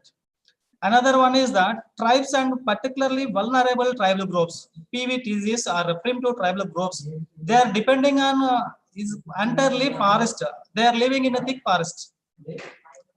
As population of the tribes, India is a home to a large variety of indigenous people. Tribes are the most economically impoverished and marginalized groups in India. With a population of more than 10 crores, 10.2 crores, 10 crores, 42 lakhs, 81,003 members, according to 2011 Indian census. India has the single largest tribal population in the world. That constitutes 8.6% of the total population of the country. Traditionally, economy and livelihood. Traditionally, the tribes in India pursued an economy. Sir, please. Traditionally, the tribes in India pursued an economy which was closer to nature and used indigenous technology. This is reflected in the dependence on the forest and other natural resources available in the tribal habitats. Traditional economy activities pursued by the tribes of India. Actually, hunting, hill cultivation, collect the forest products, plain agriculture, simple artisan, folk artisan, pastoral, cattle herding, agricultural and non-agricultural labor. Actually, you saw this picture. It is the doing in the hill cultivation. Actually, this is the hill area. We are unable to do the agriculture, but the tribal is making the like it is the agricultural land. It is the very technology. This is also one type of technology. It is the hard work also. Okay, this is the hill cultivation. It is the hunting. Actually, who is the particularly vulnerable tribes? So who is there? They are living in a thick forest in India, particularly Jarwas, Andaman is like that or doing like that. But this picture from Brazil. Okay, this is the hunting picture. Collect the forest products. Actually, some of the women is collecting the forest products and selling the weekly markets. Okay, it is the one woman. It is the pigs. It is the art. Okay, it's not a real pig. Actually, she came from forest. Is collect the firewood along with the child and water bottle like this. Okay, plain agriculture. Plain agriculture actually in our this is the very modern society now using in agriculture also is technology, but in plain agriculture also not using technology, still using this for. Okay, it is the plain agriculture picture. Now we discuss about tribal education. Holistic development or overall development comes from education of individual. We get greater awareness, better comprehension of their social, political, and cultural environment, and also improving their socio-economic conditions. Actually, literacy rate of tribes compared to literacy rate of tribes and tribal population. Actually, see here, 1961 census in India, literacy rate, total population is the 28.3. A scheduled tribes literacy rate 8.53. A gap between total population literacy and scheduled tribes literacy gap between 19.77. Okay, latest census 2011 in India, total population is literacy rate is the 72.99. A scheduled tribes population literacy is the 58.96.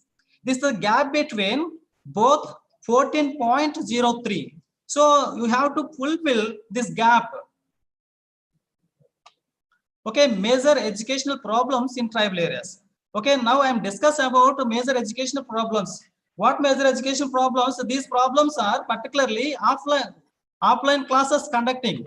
Actually, it is very difficulty problems in conducting offline classes, not online classes. Now I discuss what type of problems arising in conducting the offline classes. Actually, lack of awareness of education. Tribal people do not have particularly awareness in education. Tribal parents is ready to expecting something from the child is helping the agriculture works and forest works and something. That's why they don't have awareness about the education. Not only awareness, the low literacy rate, illiterate parents, tribal people. It is the first generation who coming to the join in colleges or schools or like that. It is the first generation. Okay, poor economic conditions, language problem. Actually, tribal people have one delight, one mother tongue, but no literacy actually. That language nobody speak. They are only speaking in a separate language. But our not only India, all states, some areas, but our curriculum and design in local language, regional language, or international language, national language like that. What about tribal language? It is the major problem, biggest problem. Nobody is concentrate on this. It is the biggest problem. Another one is the dropouts. Still continue the dropouts, not only primary, actually dropouts in primary and pre-primary is the common. Actually, in general population, although 1.2 point is dropouts is common, but in not like that in tribal area. At more than 20% is dropout in primary and secondary level. Not only primary and secondary level, in higher education also is dropout in so many members, in particularly tribal students. Another major educational problems in tribal areas and a transportation problem. It is the biggest problem. It is no transportation going to tribal areas, not for education purpose, for livelihood also. It is the biggest problem. And another one is the superstitions.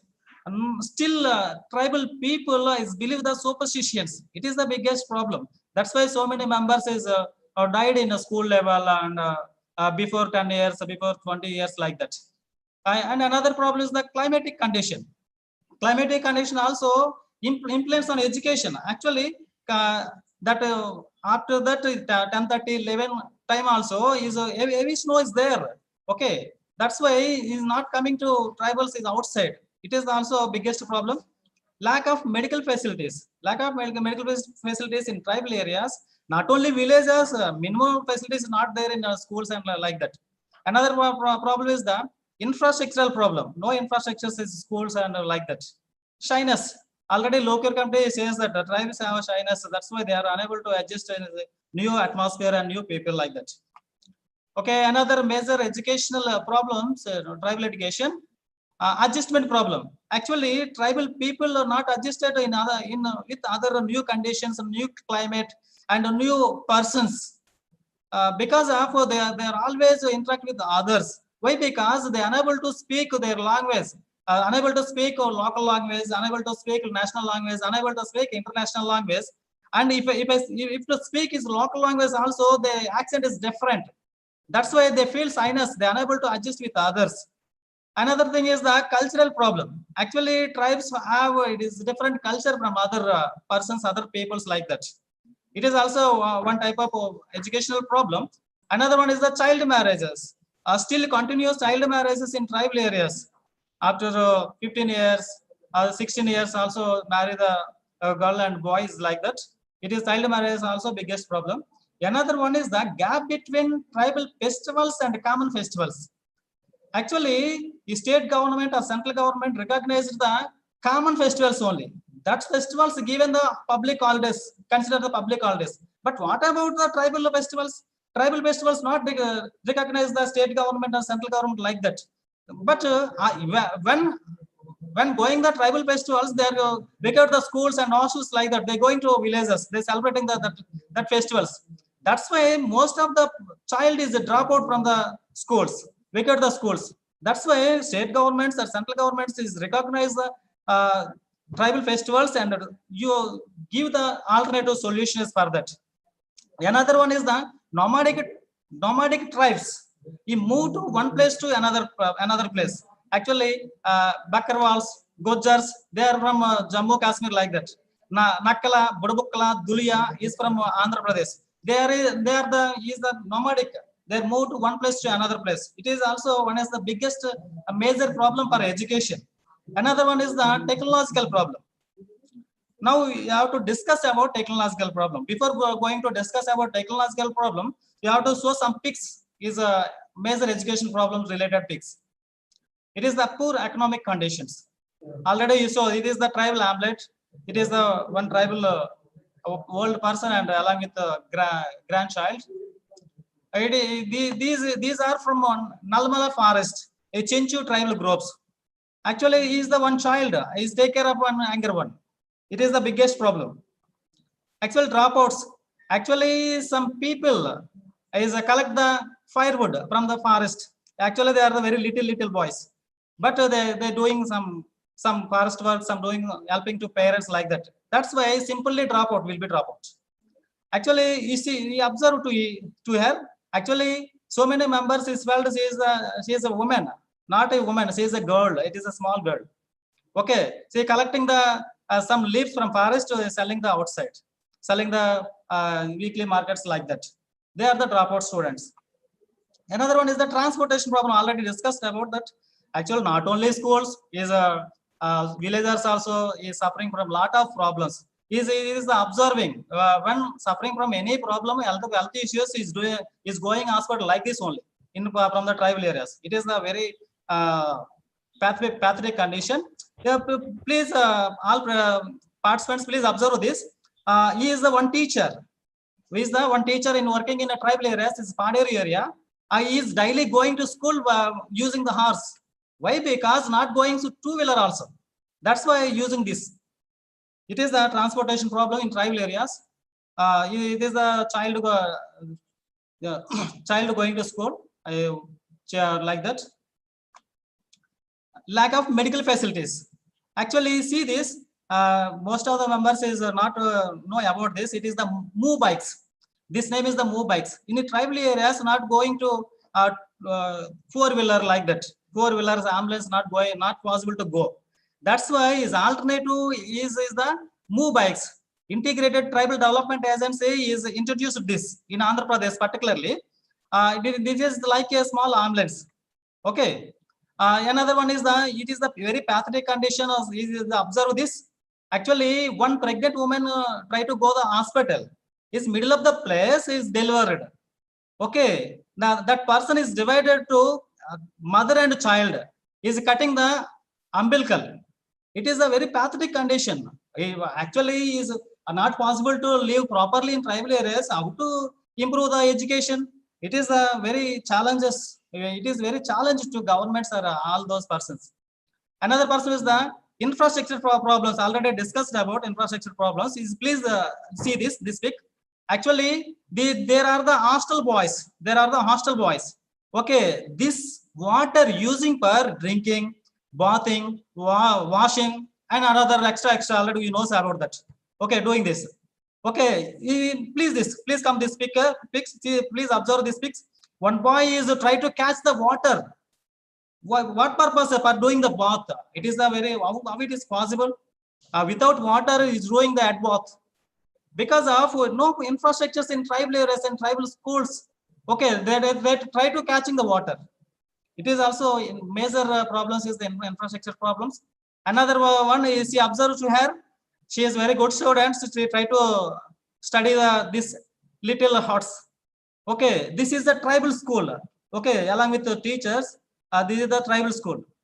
No infrastructure. This is the tribal schools. Actually, not possible to minimum rooms or minimum pakka buildings is not possible there. How to adapt the virtual classes? It is the biggest question mark. Whatever it may be, you should be discussed and try to do the solutions to them. Okay. Another one is the climatic conditions. Actually, in hill areas and tribal areas, is most of the days 365 days is coming to rain. Okay, it is the climatic conditions. Okay, these are the major problems, particularly offline classes. And this is the offline classes, not online classes. Now I discuss about the problems of online classes. What type of problems arise in the online classes in tribal areas? Is particularly electricity problem. Actually, some areas available in electricity nowadays. Otherwise, no electricity.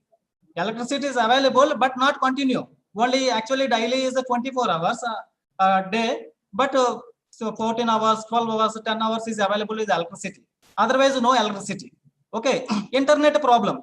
No internet problem. If is available internet problem, already you know about Ambani. Mukesh Ambani is introduced the Jio. Jio also available in some tribal areas, but it's not high-speed internet. Okay, little bit internet is there. Okay, otherwise no internet. Not not for internet. Not you unable to speak minimum talking also. If you want to talk with others, so going to if far away going to village areas, then that time you will be that time coming to a signal, then talking with others. Okay, this is the internet problem in tribal areas. How to adapt the virtual classes in there? Another problem is the economical conditions. Actually, most of the tribes people is below poverty line. Why? Because they are depending on forest. That forest given like that something is livelihood is good, but not earn the much more money from the forest. That's why most of the tribes is problem is the economical problems. Another one is see this, sir, economically illiterate teachers. What, sir? Economically illiterate teachers. All the tribal teachers, I'm say sorry. Why? Because it's my opinion. Already we are also will be agree with my opinion. Technically illiterate teachers. Actually, the teachers illiterate. What purpose illiterate is technically illiterate, technologically illiterate. Technological. Actually, they don't know technology. They don't know technology. They're using mobiles. They're using computers. Why? What purpose? Using for movies, for YouTube, watching the YouTube like that only. But they don't know proper knowledge. That's why are using technologically illiterate teachers in tribal areas. Okay, lack of knowledge in online classes. Not only teachers, to students, teachers also lack of knowledge, particularly online classes. Another issue is the language problem. Already, you know, they have separate language. It is the major problem. Actually, common technological problems in tribal areas of virtual teaching, not only for tribes, common general people and urban people, rural people and scheduled area people, all those things we have some of these problems in particularly online classes or virtual classes. Adaptability is some problem. Already suddenly pandemic is came. That time all teachers and students ready to adapt, but still unable to adapt something. Some students is available, adaptable, some students is not adaptable. Okay, another thing is the technical issue. It is a common in rural area, urban area, technical issues there.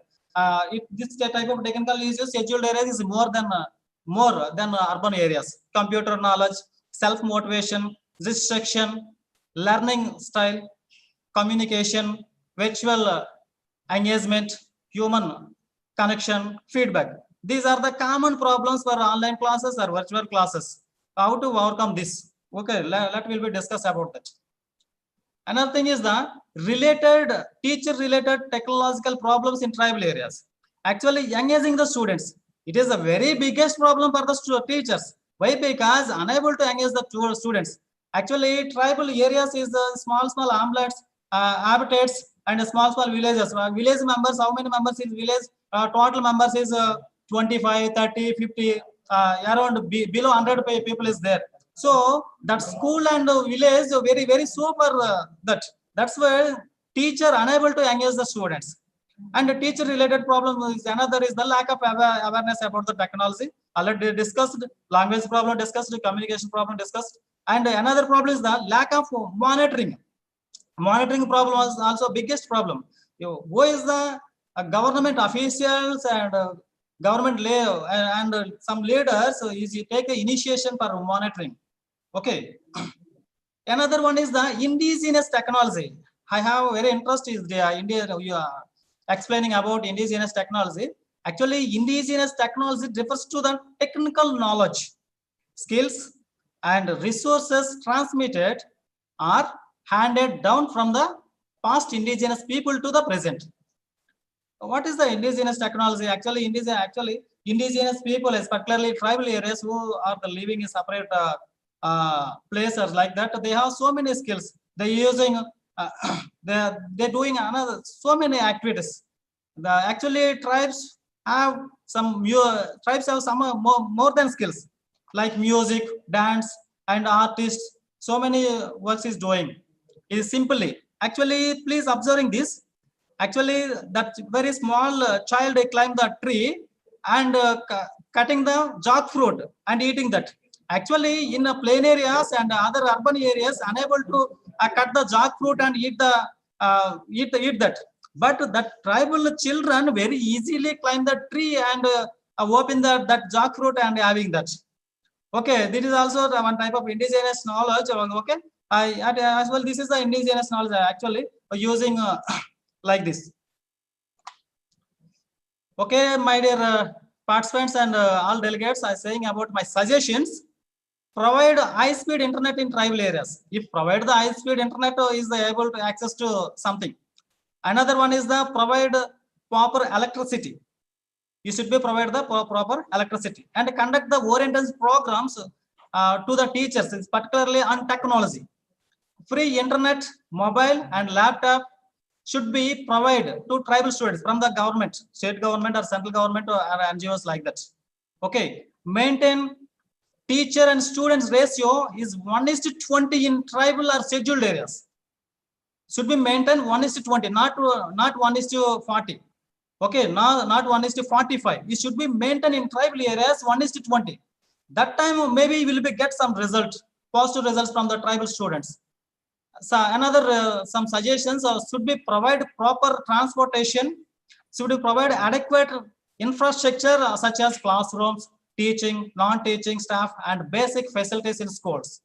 Should we implement the multilingual education in primary level? Already central government taken some initiation, already doing some project works in Orissa, Andhra Pradesh, some states already doing that. Trial projects is done. Okay, will be already central government announced we should be launching the multilingual education in primary schools in tribal areas. If implementation that, okay, should we get some result. Another one is the establish the mobile schools for nomadic tribes. Those who are the nomadic tribes is there, you should be maintain some mobile school. Actually, nomadic tribes is not stay one place. Is already moving to one place to another place. That's why it should be try to arrange the mobile schools. Another one is the strengthening the integrated tribal development agencies and strictly implement the tribal rights, PESA Act, Forest Rights Act, Land Acts. Actually, yesterday, Dr. Professor P.D. Sachwal suggested one thing. Recently, our Supreme Court, Indian Supreme Court and state government declared. Actually, GO number is the cancelled. What is the says GO number 3? GO number 3 is declared to those who are the living in tribal areas, those who are the tribes in living in tribal areas, they will be act as a teachers, not available in other communities, other places like that. Should be stay before 100 years. Those who are the living that people only have eligible for the teacher vacancies. Why? Because if they will be teacher, act as a teacher, they are able to access with students. They are able to speak their own delight. They are able to speak own culture. That's why you should be implement as the GO number 3 in tribal areas. If not, you should be arrest the more problems. Okay, another is the strengthening the vocational education. How to utilize the local natural resources in tribal areas. Actually, we have vocational courses, embroidering, MLT like that. But you introduce new educational courses, particularly what type of goods and what type of resources available in tribal areas. You should be create the vocational courses in tribal universities and tribal areas like that. Declare the special holidays for the tribal schools due to their festivals are differ from common festivals. This is the one of the cause for the dropouts of tribal areas. Actually, already I discussed about the festivals. Actually, tribal festivals is differ from common festivals. That's why you should be recognized and should be give the some special holidays for tribal students. That's why after that maybe reduce the dropouts in tribal areas. And the last one is the conduct the awareness programs in all aspects, tribal issues or common issues like that. Okay, this is my PowerPoint presentation. Thank you one and all. It's given a good opportunity. Thank you, my friend and today president of the program, Dr. Neelamji. Thank you one and all. Thank you, sir. I think thank you, Dr. Rora. I think you are very sensitive and active related to scheduled tribes. Actually, your suggestions I really like very much. That you telling about the syllabus and as per your opinion, I also want to say that the syllabus and the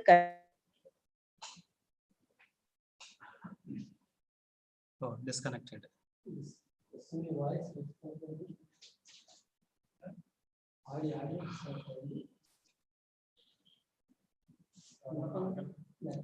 లేదు disconnect అయింది చూడండి mobile వస్తుందా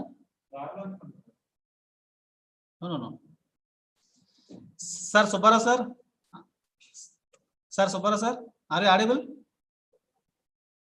sir please unmute your mic sir please unmute your mic principal sir okay బాగుంది okay sir maybe Neelam Bansala places some technical issues.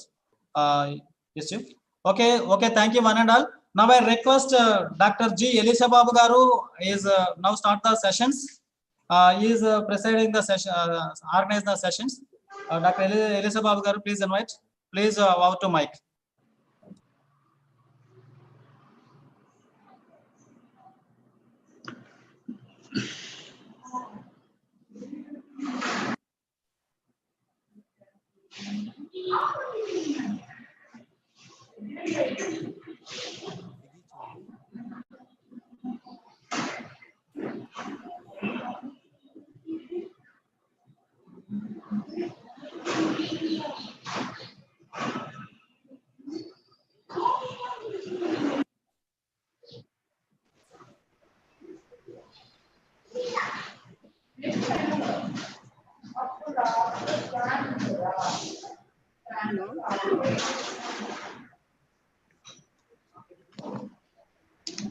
Sorry, actually I had an issue.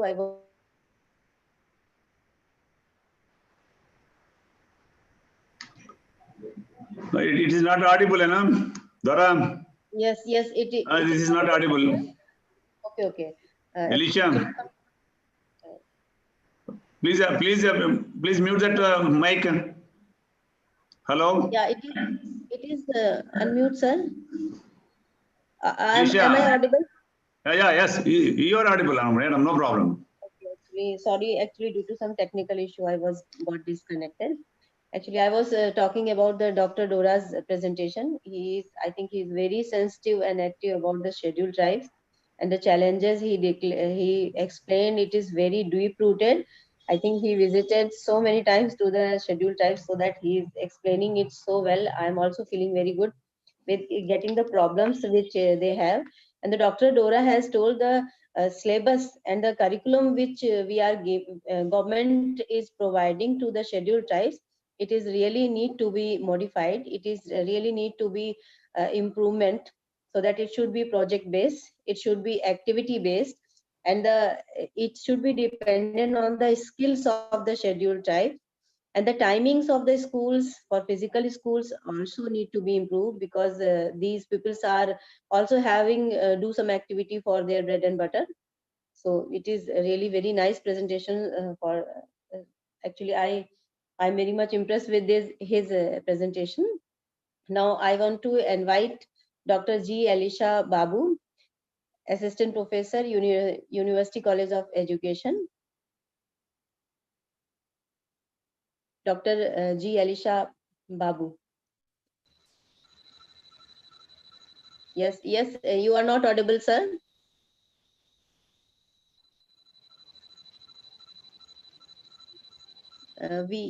Hello. Yes, no.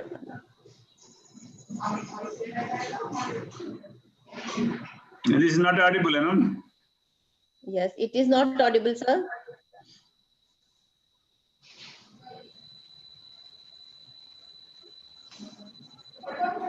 Mobile is near to the system, so I will call you, madam. I will call you.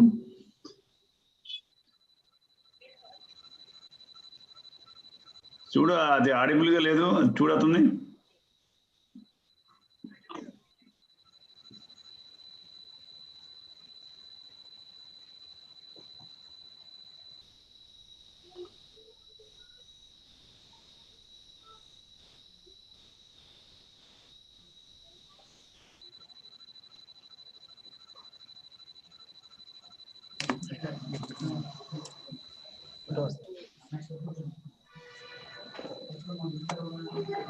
Hello, sir. Madam, my voice is audible, madam? Yes, it's audible. Now we continue.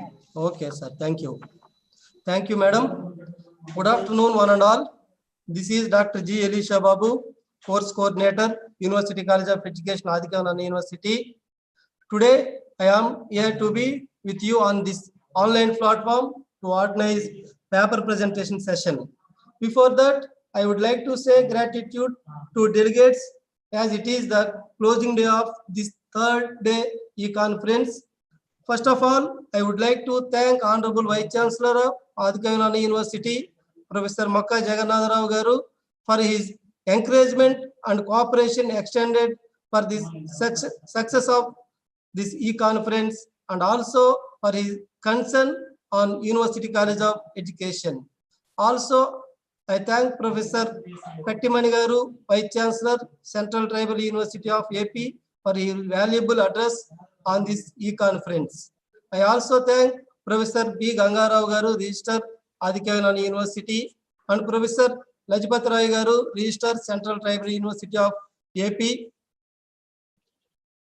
for this cooperation. I also thank Professor K.P. Subbarao Garu, P.D. Satyapal Garu, and other speakers who shared their knowledge on this e-conference. Special thanks to Professor Kondu Subbarao Garu, Dr. N.V.S. Surnan Garu, Dr.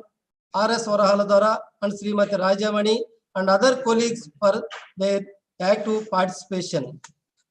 Now, let us start the paper presentation session. I request Negi Chowdhury,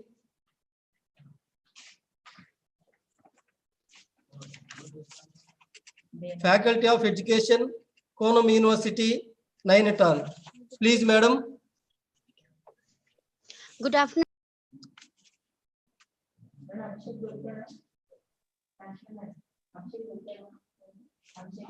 Hello. Hello.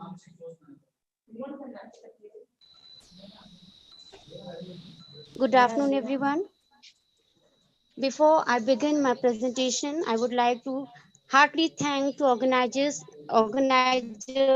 and my special thank to Dr. Dora, who's helping me from the beginning. I have clicked the link for the joining webinar. Thank you, very thank you so much, sir. With my topic, which I have chosen in this webinar, and I'm very proud, privileged to have opportunity to present my paper in this webinar. So I'm sharing my screen. Would you please help me? Just.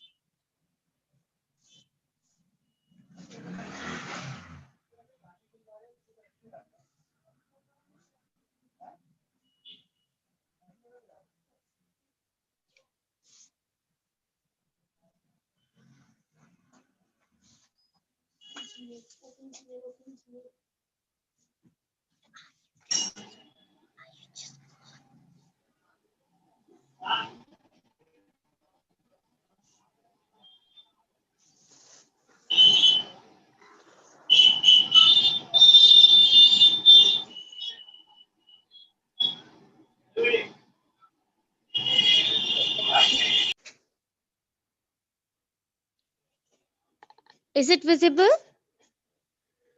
Yes, ma'am, it is visible. Yes, it is visible. Okay, I'm Beena Negi Chaudhary,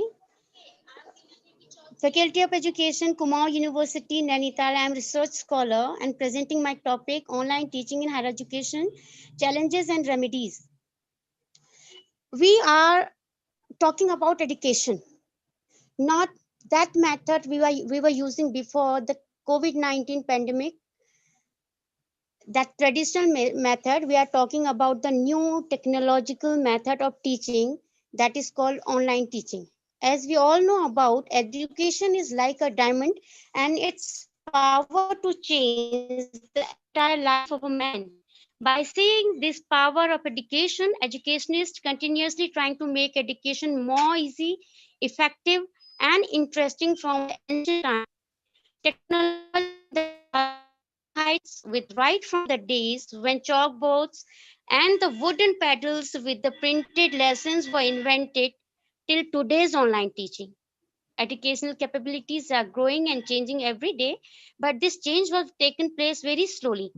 Before the outbreak of pandemic called COVID-19, educational institutions in India were only based on traditional method of learning, and some of the institutions were using blended learning in a very few manner. But the pandemic COVID-19 affected economy and education globally. Government around the world have temporarily closed educational institutions. Parents, teachers, as well as government started worrying about the one important academic year of the student. Different educational agencies like MHRD, NCERT, etc. advised education institutions to teach students through online process during the lockdown period. This sudden pedagogical shift from traditional teaching to online teaching affect the whole education system in many ways. Online teaching solved the problem of educational crisis on one hand and brought many challenges on the other hand. And I just want to focus the topic of this webinar caught my attention, especially two words, tribal area. As we all know, and we have seen so many presentations just before I have begun my presentation, even just before Dr. Dora also shown us simple basic infrastructure is needed there. There are lack of simple basic infrastructure. Tribal areas of India is still not existing the basic infrastructure like roads, schools, drinking water facility, and health facility, and many more other basic facilities they don't have till today. And we are talking about online teaching, which needs broadband connectivity, high speed broadband connectivity. And we are saying there is no basic infrastructure facilities. So we cannot imagine online teaching process going smoothly there in those areas, in tribal areas, because internet connectivity is too long way to go in tribal areas. It is obvious they are struggling for online teaching. It is obvious. We are talking that there's no basic infrastructure. That's why I said tribal area caught my attention. We know when there is no basic infrastructure facilities, we cannot imagine about online teaching classes going smoothly there. But the eminent personalities and viewers and participants, I want to catch your attention toward the challenges facing by the student of the urban and rural areas, where we say they are well equipped, well furnished infrastructure. These students are also facing challenges while online teaching observing. I'm a research scholar, but by I teach student of B.Ed college, and I'm seeing they also we are having problem. These students are also facing so many problems. That's why I have changed a little different topic. Not only a tribal area, I want to focus on urban or rural areas, developed urban and rural areas. Now, my topic is online teaching in higher education, challenges and remedies. Objectives of my study is to study the challenges faced by the teachers of higher education in online teaching, to study the challenges faced by the students of higher education in online teaching, to find the remedies of which methodology I have used. Qualitative survey method was used to study the online teaching learning challenges faced by the student and teachers. Online teaching challenges self-made questionnaire were used to collect data. Study is demulated to Kumaon University. All teachers and students of Kumaon University were the population of my study. Snowball sampling, because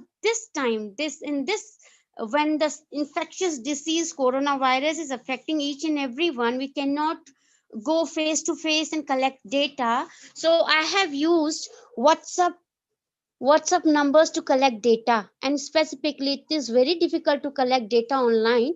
So I have used snowball sampling to collect data. 33 assistant professors and 70 students were the constituted my sample. Total 103 sample was to study. To describe nature of sample, quantitative approach such as percent analysis, and to describe the problems or challenges faced by the student or teachers, I have used qualitative description. For graphical presentation of data, chart and bar diagram was used. What result we have found? After analysis of the data, I have seen the teachers as well as students are facing so many problems. I have categorized as my objective. So first, I have taken challenges faced by the teachers. First, we'll see. Number one, internet connectivity. Internet connectivity is the major problem. Even when we are just connecting through this webinar, we are seeing so many times. We have seen so many times since morning there is disturbance just because of internet connectivity. While eminent speakers are speaking, we cannot hear them properly. No, so internet connectivity, not only tribal areas, not only rural areas, not only hilly areas, even I have found 11 teachers of well developed areas said that they do not have good high speed internet connectivity. They have written they have their own broadband connection, still they are having problems with internet. So we can imagine what is the situation of the rural or just deprived areas of the country. So the second challenge we have found, lack of knowledge of new devices. New devices, every device has different feature. I just want to give you my own example. Right now I am presenting by Zoom, but before we used to use Meet app to present the presentation and teach the class.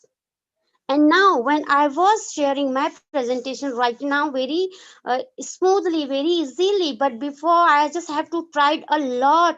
I have found so many videos. I have checked so many videos in YouTube how to present PowerPoint presentation in Zoom app. And still I was not getting the idea how to get it. But I want to tell you very frankly, 5 hours it has taken. 5 hours it has taken to understand the presentation sharing in Zoom app. Can you believe, sir? It's very myself, I'm just looking. I'm tech savvy. I'm tech savvy, using so many different platforms to connect, so many different devices to use, teach, and share my videos to the student. But for single app, for single Zoom app, I was not getting the idea how to share my PPT through Zoom. In Zoom, while I present my presentation, I was worrying about so much. So when the dedicated person, those who are living with the technology, are getting problem with the devices, we can imagine about the teachers, those who are working, since long, and they are not friendly with the technology. They are having problem with the devices, even a student too. Then the next problem they have mentioned in my question at time management.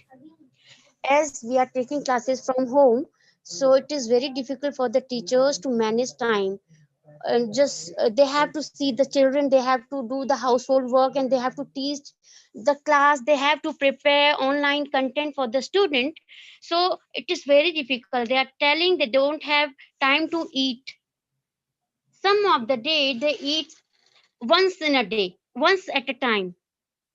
So next problem they are facing, engaging the student in online teaching is very difficult task for every teacher, because what students are doing, they are just like right now we are seeing hundreds, we are seeing the attendance, 100 students are showing on our screen, but whenever you call them, they hardly give you answer, because they are uh, what to say, technologically present in class but not physically or mentally in class, because they open the app, they join the class and they leave the mobile one side and they go around and do whatever they want to do. So engaging student in class is very difficult task for each teacher. 33 assistant professor responded, and 33 answers I have received for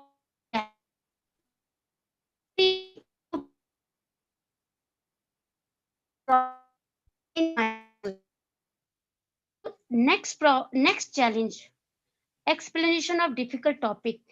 When in traditional class, it is very easy to deliver the content in front of the student and teach very smoothly and explain the difficult topic in so many ways. Some of the time what happens in when we teach through online, so we only can speak, है ना? But in class, to teach the difficult words, meaning of the words, some other expressions, we use body language to explain the student. They interact, they feel interest, and they take interest and understand the topic clearly. But it is very difficult to explain the difficult topics through online. And then the next challenge, course completion.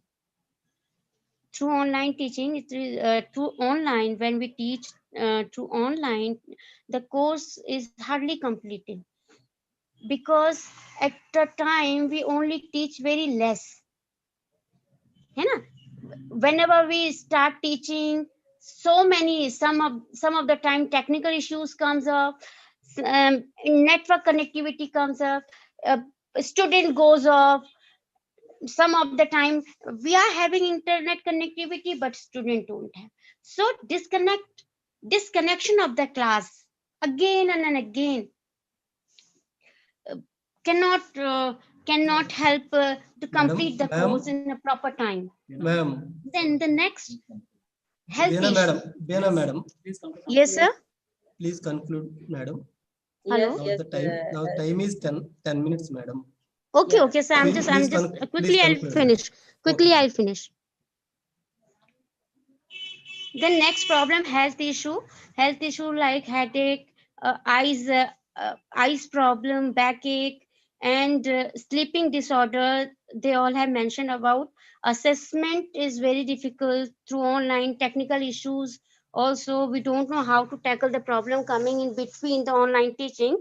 Then the next challenges, these the problems faced by the teachers. The next challenges faced by the student, internet connectivity, the same problem which the teachers and student are feeling together. Then health problems, lack of interest, lack of proper devices, lack of knowledge of new devices, and distraction. Distraction is the main problem student mentioned in my questionnaire, because so many times while online teaching they are having so many apps, social media, and that distract the problem. And even just before we have seen we sir was giving presentation and the dog was barking. These kinds of things are also distract the mind. And now these were the problems I have found. Now some suggestions students and teachers were given to improve or face the challenges, that the government should provide high-speed internet connections and low-cost. Teachers as well as students provided to access to support devices to solve the technical problems, preparation of list of activities, and adhere to it for better time management. Should practice yoga and meditation daily. These two practices can help in including the health issues. Students should approach their teachers to clear their doubts. There should be a positive attitude towards online learning. Should organize online competitions like debate, discussion, and other co-curricular activities to keep teachers and students motivated. Conduction of online tests in higher or regular interval can keep students in touch with their studies. Teachers should provide it proper training to conduct online classes. Now, finally, these are the solutions given by the teachers, and some of the solution I have just mentioned from my side, which I feel. Now, in conclusion, we could say that online teaching can provide top quality education through a variety of forms and modalities. It is easily accessible, Hello, time ma'am. saver, low cost consuming, and flexible system of education. Online teaching is providing to be a blessing for a student in this time of infectious disease, as this is the new system of learning and having many challenges. These challenges needs to solutions from the access point, pedagogy angle, the teacher training front, and the collaboration angle to effectively tackle the challenges and to make online teaching more Please effective conclude, ma'am. Hello. and efficient. Thank Ma'am, you so hello. much. Sorry. Thank you, ma'am. It's a really nice presentation. Thank you so much. Thank you. We are taking another turn. Next presenter is the Professor Abhishek Rajesh Kumar Mehta, Assistant Professor, Faculty of IT and Computer Science, Parul University. Sir, please. Yes, Abhishek. ma'am. Yes, ma'am. Yes, sir, please. Thank you so much, ma'am. Thank you.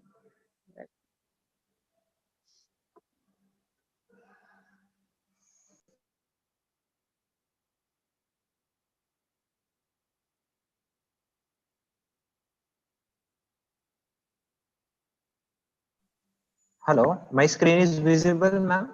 Yes, sir. It is visible and you are also audible. Okay.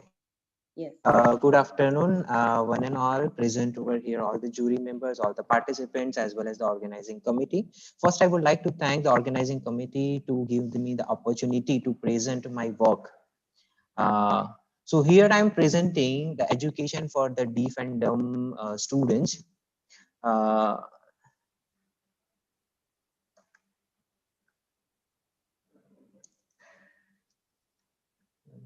Okay. So firstly, the sign language that is mainly used for the communication for deaf and dumb people. Here I am presenting basically the work of the deaf and dumb people in the academic, as we already know that in the pandemic, in the COVID-19 pandemic, all the institutions are going to, and all the teachers are going to take the lecture online. We all are the normal people. So we know everything, we understand everything. But what about the deaf and dumb people? Those who not listening and not speaking. So what about that students? For that students, here I am developing the system for that students. So for the same, in this paper, here I am proposed to design and the initial development for the robust system. They can automatically translate to voice to sign language with the animations through the captions. So basically, this communication system that is used for the exchanging of the informations between the normal people as well as for the deaf and dumb people. And the voice recognition system is also there. The voice recognition algorithm is also that. Algorithm is used to convert that real-time speech to the sign language. In that introduction part, here we propose a technology for the ISL to prefer the mode of communication. The 3D generated sign language is there. That sign language that is displayed in the caption of the video. So that is the people, those deaf and dumb students are there. So the purpose of our platform is to create the interface that serves the content from video, but it's a primary language of the hearing impaired community that makes it easy. For that related work, here the many related works are there: Hand and Talk, translator, and the sign talk. And that talking, these three of those application is already there for the deaf and dumb people. For the same, here I'm using the convocational neural network, and using that convocational neural network, here I'm going to display that caption on the user screen. Normally, what is the system is all about? The system that is used for the deaf and dumb people. In the pandemic, all the teachers are going to conduct the lecture online. So suppose example, the mathematical equations are there, but I want to teach the students through the video. Through the video, I want to teach. But normal people, we understand what is that video is all about. What is the real-time speech that expert is talked in that video is all about. But what about the deaf and dumb people? That deaf and dumb people not hearing and not speaking. They only understand the sign language. But on the YouTube, there are only 7% videos are there that is related to only the deaf and dumb people. So whatever the video that we taught to the students, to the normal students, that video I download from the YouTube, I included in my system as an input, and that video is converted into the caption. So deaf and dumb people can easily understand what is the video is all about when we are going through this pandemic and we are going through this online teaching. So that is the teacher teach the students online. And for the same, the environmental and contextual constraints are also important, and the specific environment will be limit the sample piece of possible to interaction. The system could be developed using the robust of the sign language to adapt the assisting in that particular scenario. The methodology here, see, this one is the all the sign languages are there for the different character. So here basically the YouTube link that I inputted in my system, that system converted into the sign language. That sign language, they are fetch that sign language from the database, and they finally displayed the captions on the user screen. That means deaf and dumb people screen as a sign language. So the deaf and dumb people can understand that video. Basically here in this methodology, the information entry, second information processing, as well as information understanding and the mapping. These four criteria that is here I'm included into the system. And the interaction that is through the 3D sign language. The component that is YouTube video and the audio. I am also inputted as a YouTube video as well as the audio too, and the YouTube media also. I just put that link into my system. They are automatically converted into the sign language. Information processing module, that is also auto-generated 3D captions are there, that 3D caption that is get from the different databases. And here the NLTK, that means the Natural Language Toolkit library in the Python. Here I am developing this system in the Python, and in that the NLTK library that here I'm using, and for the same the subject, object, and the verb, because it's very difficult to identify by the system that what is the real-time speech is all about in that video. For the data collection, here the complete audio and the video with the sign language that is in the pipeline, and the important video where the user may not be able to listen and able to speak. So for that students, here I am developing this system, and for the collecting the data. That is the basic screenshot of my system. I downloaded that video from the BBC One, and when I'm inputted as this video in my system, they are converted into a sign language. Here the 3D of that is the 3D caption. So the video understand by the deaf and dumb people is all about. So the conclusion is based on the observation that because of the pandemic situations in the COVID-19, right? Many here impaired people, here impaired students, they can facing very difficulties to understand that kind of teaching online. That is very difficult to that students. And for the same, here I'm going to develop this, and it is already deployed in the one of the school. So here this is all about the reference. Here that is the picture that is worth thousands of words. Here I'm also doing that done with the meeting with the one of the school that contain all the students deaf and dumb. That is deaf and dumb school. The name of the school, that is Interactive, Mukh Badir Vikas Trust, Surat, India. In that, the interactive classroom interactive classroom is there. In that, I already implemented this system. And in this current, in this pandemic, they are using this system, and that is very easy to understand by the defender people. And thank you so much to give me the opportunity to showcase my research work, and that is used by the society. Thank you.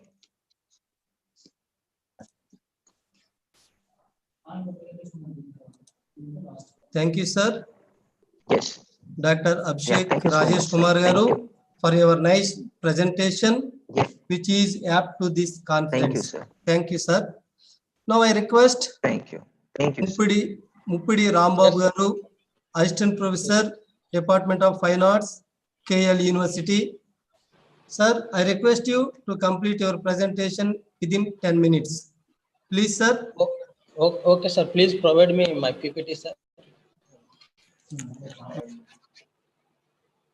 Screen share it, my PPT, sir.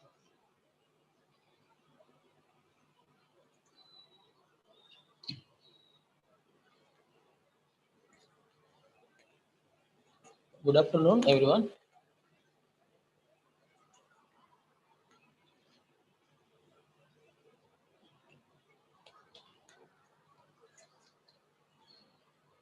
Sir,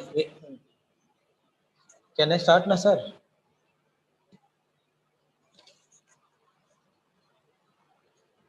Good afternoon, everyone. My name is Ram Babu. Today, my topic is Sustainable Development Goals on West Godavari Tribals Art and Craft. Polavaram is situated in the district of West Godavari of Andhra Pradesh. It is the home for tribal termed as a Kondareddy tribes, who are very famous for their art and craft made from bamboo craft. The image telling, could you show me image also, sir? This tribal mainly makes use of geometrical shapes such as circles, triangles, squares, to from numerous shapes depending life and beliefs of the Polavaram tribes and art and craft. In olden days, tribal art was done on walls on special occasion, Ugadi, Sankranti, and Diwali. That festival time occasion, our old mothers, our old grandpa also, they are making a wall painting. I am talking about basically be the painting. Next one, sir. Next one slide. Show me next slide. Yes, sir. I am talking about this is the early painting. Tribals, everybody know the how to draw this kind of art and craft, this kind of art forms. In art forms, what they're showing? In art forms, they're telling circles of geometric shapes and circles, triangles, squares from numerous shapes depending life and beliefs of the god. And basically, the painting would be done over a brown color and background of brown color, which would be basically be a mixture of mud and cow dung. The white pigment used to draw shapes and figures would be mixture of rice with water and gum. One of the most popular theme tribal art is a spiral chain of humans around one central motif. This is in accordance with their belief that life is an internal journey and it has no beginning and end. Slide number 2, sir. Third one, tribal crafts. Tribal crafts, antiques. Third one, sir. Tribal crafts, antiques, art, baskets, paper mache, ceramics, clock, creating and embroidery, block printing, ornamental painting, glasswork, fabric furniture, gift home decors, jewelers, leather crafts, paper crafts, pottery, puppets, stone and wooden works. Slide number 3, sir. Fourth one, sir. History of Mohenjo-daro. The slide also, history of Mohenjo-daro.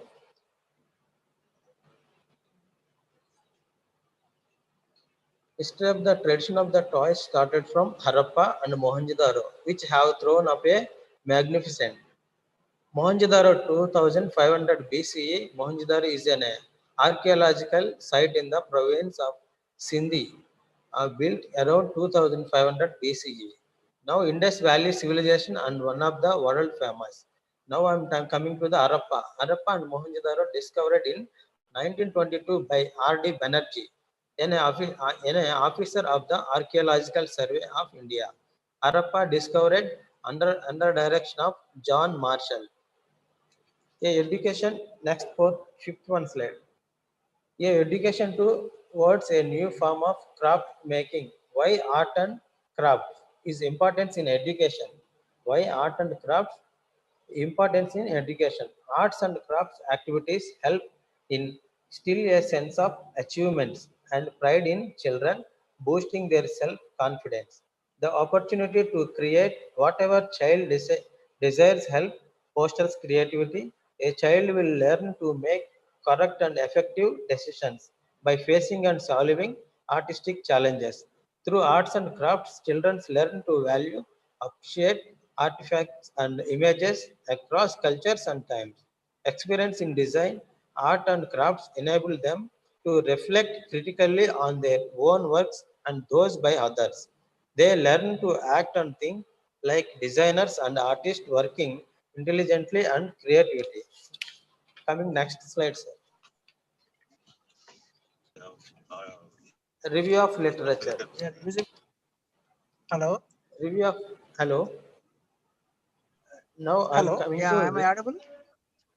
Yes, sir. Yes, sir. Am I audible? Yes, sir. Yes, sir. Audible, sir. Okay. But Sir, visible, sir? fifth slide. Visible? Yes, sir. Yes, sir. Visible. Rambabu ji, please continue. Visible. Okay, sir. Okay. Okay. Now, review of literature. M.S. Swami wrote in Indian as a history of rich and diverse culture tradition. In this book, what he told, it is a fact that Indian handicrafts have very ancient origins and of high quality. They have customarily received royal and aristocratic patronage, and handicrafts men were honored by other communities. It is values placed on crafts, their aesthetic qualities, their economic potential, the way they connect us with culture, the possibility for self-expressions through them, the way they connect us to femaleness and man. Methodology. What about I am taking a methodology in depth of interviews, data collection, visual education, interviews, and family economic perspective. Now coming to the conclusion. Conclusion and future directions. Polvar woodmakers reflect the lifestyle of rural India. This wood, art and crafts are world famous for their originality and unique craftsmanship. Only natural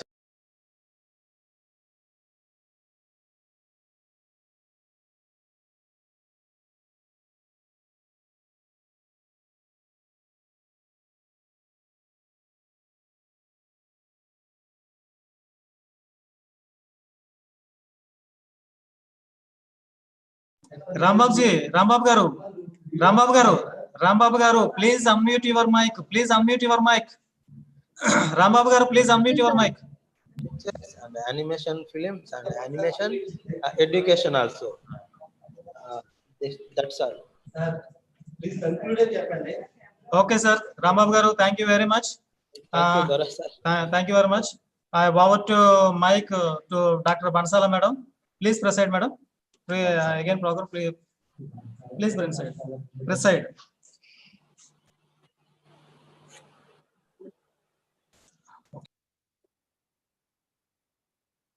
Hello, you getting my voice, sir? Audible? Yes, madam, audible. Okay. Thank you for the nice presentation, sir.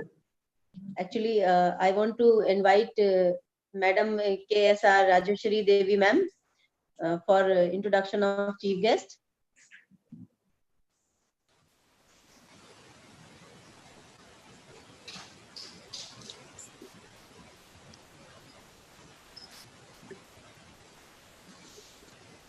I take privilege to introduce today's chief guest, Professor H. Lajpati Rai Garu, Registrar of Central Tribal University of Andhra Pradesh, Vijayanagaram. Let me introduce our chief guest with his brief profile. Professor H. Lajpati Rai Garu has 33 years of experience as a university professor. Sir worked as head dean for 2 times and chairman of Board of Studies of Commerce faculty. Under his able guidance, 8 PhDs and MPhils, 10 MPhils were awarded. Sir published 80 research articles in leading newspapers and journals. He published 6 books in the areas of tourism, foreign trade, consumer protection, agriculture, etc. He completed 2 research projects relating to Indo-Sarc trade and leadership qualities among tribes. As founder, director, and convener of AP Study Circle for BC's Government of Andhra Pradesh, he produced 72 candidates belonging to weaker sections to national civil services like IAS and IPS, etc. Sir innovated career development programs for BCs and produced more than 200 candidates for Group 1 and 2 state services.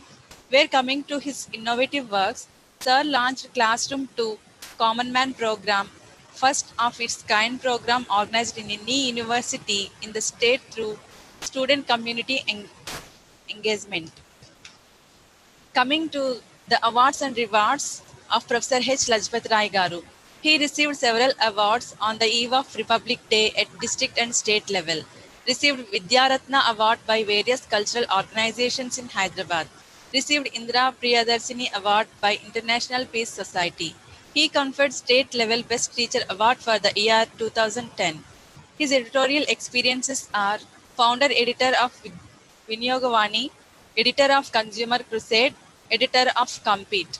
Sir has organized more than 100 workshops in the areas of consumerism, positive attitude, stress management, time management, ethics in administration, etc., and attended various national and international seminars.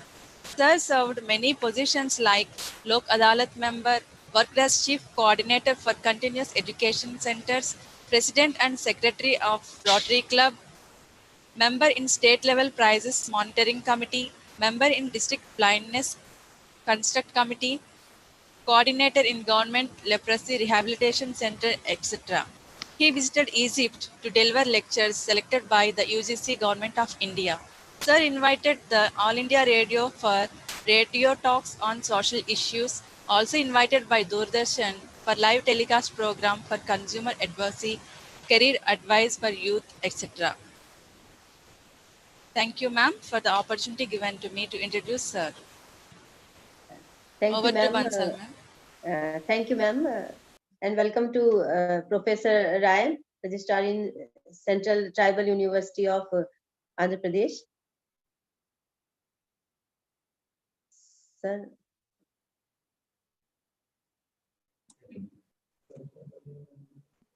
Sir, Professor Lajpat Rai Garu, former Vice Chancellor from Dr. B.R. Ambedkar University. Yes, I think. Sir, please take initiative, sir. Madam. Oh, I think due to connectivity. No. He is here. Am I audible now? Yes, sir. Yes, sir. Audible, sir. Yeah. Okay, I will start. Yes, sir. Good morning, sir. So my greetings to all the participants. And at the outset, I also say thanks to the organizers of this webinar on how to overcome the various impediments in virtual learning, especially in case of tribal students. And my special thanks also to the university authorities, the registrar, vice chancellor, and all of you. And so my profound thanks to all of you. Thank you very much. And now let us come to the subject. And this is a valedictory session. And in the valedictory session, what kind of deliberations we have to make, or what kind of thinking we have to generate, I would like to dwell upon it. And so this valedictory session is nothing but it is a commitment seeking exercise for any seminar or webinar, whatever it is, what all that we have discussed, deliberated all these 3 days, and they have come into action. And in fact, that is the outcome of outcome. And that kind of fruitification of our deliberations has to be done immediately. And the moment we wind up this webinar, and we shall go into the field and try to understand what exactly is the problem in case of virtual learning, especially in case of the tribal students and students in the tribal areas, be it at elementary level or secondary education level or at higher education level. Now, under this pandemic situation, especially, this is a major challenge and all of us are facing. I just tell you an example how learning took place after the Second World War. And before that, what I would like to say that value of life gets added or widened by everyday contribution to it. Because we should contribute every day something to this society, to this world, to our environment, and so that it gets vibrant and it gets strengthened. Understand? And no day should end without any contribution by any individual, by any citizen of this country, or by any citizen, any civic person of this globe, I can say. And in South Korea, the people say that if we don't work for any particular day, the reason may be anything. Irrespective of the reason, if they fail to work on any particular day, what they say, they don't eat for that day. So that is the commitment towards development of their country in case of South Koreans. And similar such thinking was there among Japanese also after the World War. See how it rose from ashes almost, and now it is one of the most advanced countries in the world. And why not we, our country, India, and why should not our people, and why should not we contribute? And where we are failing, in fact, in our contributions to make this country great on the world map. So this is a kind of thinking every one of you should think about. And regarding the virtual learning, the digital divide, and those weak links in virtual learning, all such kind of issues, all of you have discussed, I think so, all these 3 days. But now it is the time of introspection. Valediction is nothing but it is an event of self-introspection. So where exactly we, the educated people, have to fit ourselves within that particular ambit of a problem, and where exactly our services are required, and how to rope in and mitigate the problem. And this is one of the issues we have to bother about. So I give you a small example. In Second World War, almost there was a lot of devastation of the Second World War, and every country was in trouble. Like now we are facing the pandemic situation, COVID-19, and similar situation in a different manner, in a different version. It was there after the end of Second World War. I am telling you about the examples of teachers. And in the Second World War, when all the houses were ruined, and the children, the students, the parents, they were scattered all over the places, and there were no schools, no colleges after Second World War. Almost they were all destroyed, and everybody was on the pavements or in the scattered places. The teachers, I am telling you about the commitment of a teacher. The teachers who are teaching their students in their respective schools, they were searching almost every place where their students were. And were they alive or were they dead? And they spotted those students who were still alive and they saved them. That is, the teachers were going in search of their own students, and they tried to help them also. And some teachers could find some of their students still alive, and they started visiting the students' houses, and they were giving all kind of teachings. Physically, they were visiting the houses of the students and imparting learning to them. See, this is the commitment of a teacher. in such a bad situation, perhaps the worst situation of Second World War. And now you just compare ourselves and with that kind of teachers who were so committed and dedicated, even under most unfavorable circumstances.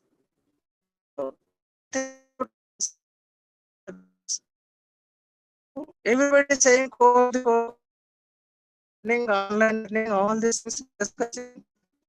But what is the results? Okay, there are virtual learning. How many of us reach out to tribals and meet the tribal students? Have we made any attempt at all to know how our tribal students are there, who are spread all over the state or in a particular district, wherever they are?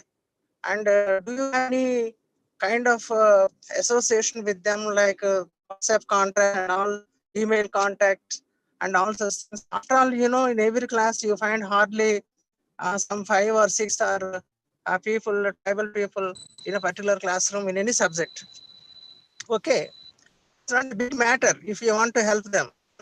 First of all, you collect instead of borrowing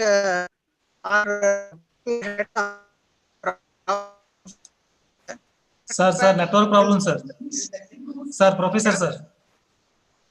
Yeah. Sir, network problem ఉంది. Network problem ఉంది. Your voice not audible, sir. Voice not audible? Not audible, sir. Now it is okay. Now it is okay. Yeah, just okay. I am now traveling again. Please stop. Yes, sir. So, my dear, I am just traveling from Visakhapatnam to Vizianagaram. So there is a problem. Now it is okay? It is okay.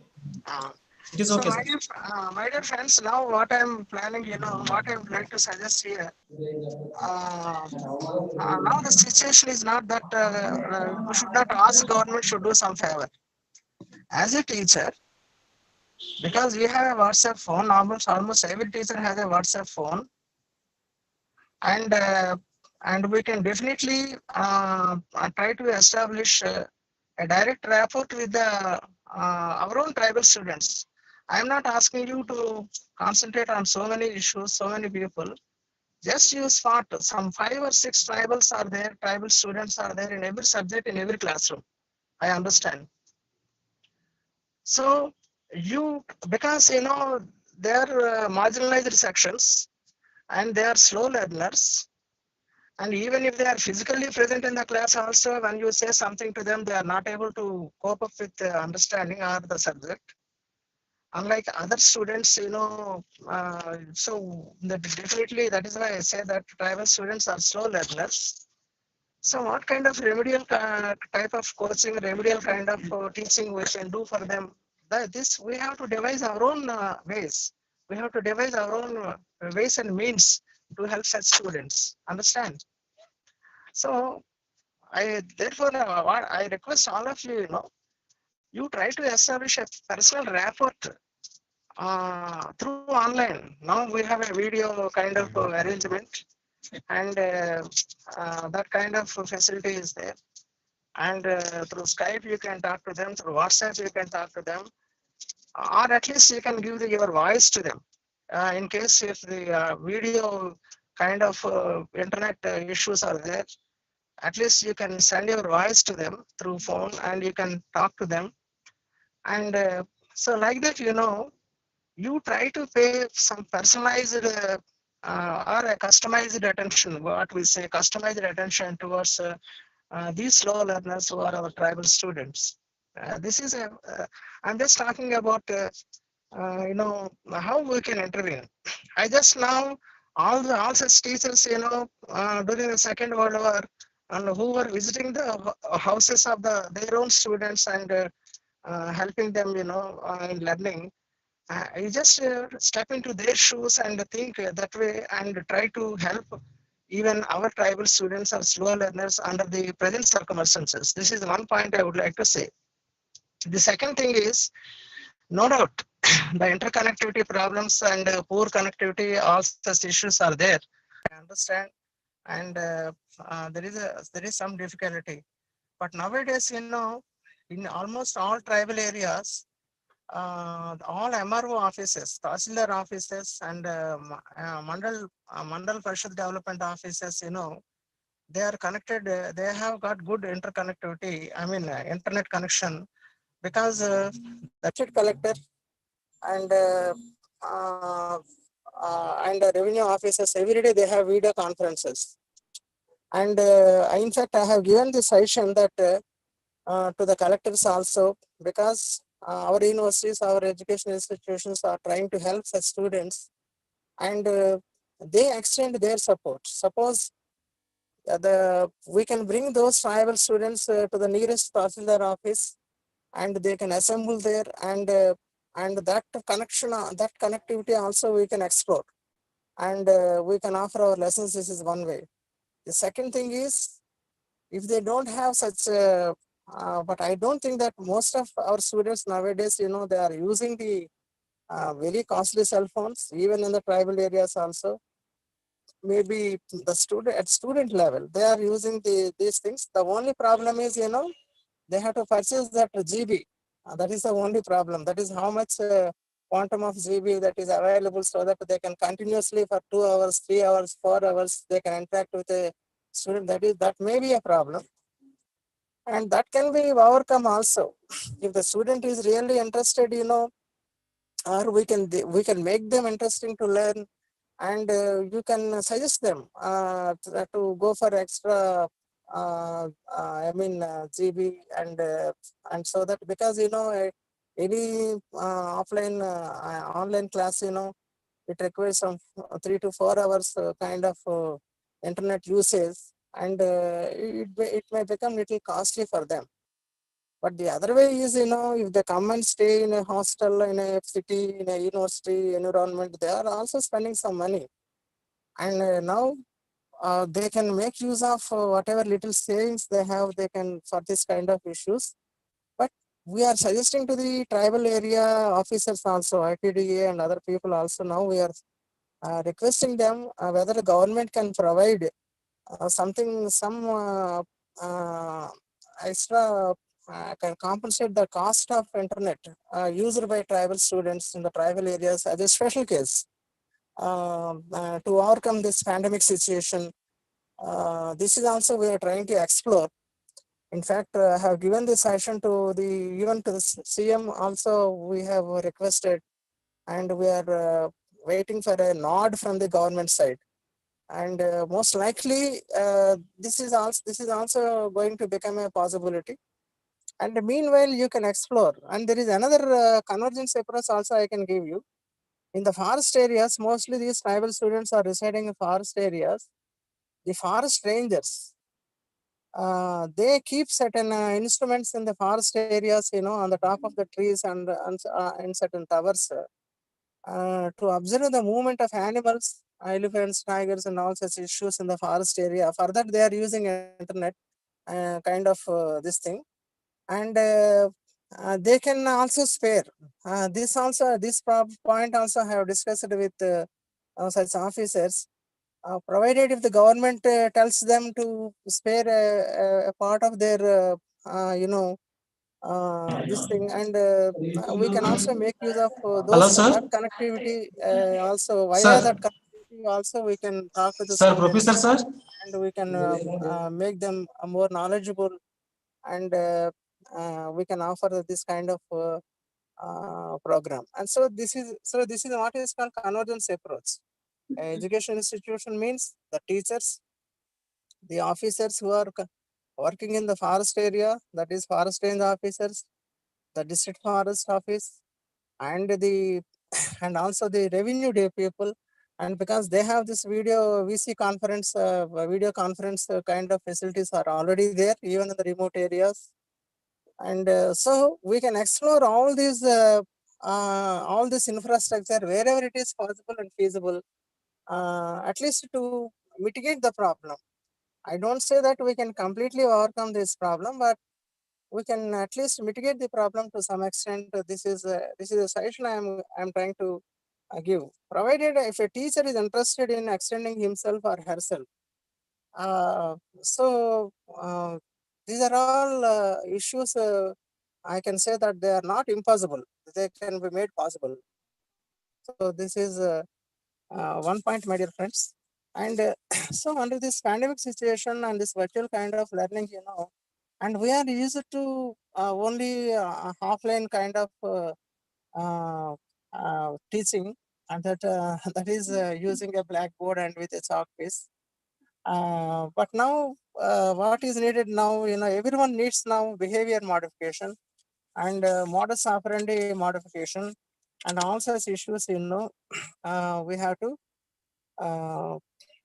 get ready for such issues. And another thing is, you can have your own video lectures. Every teacher now is having a very these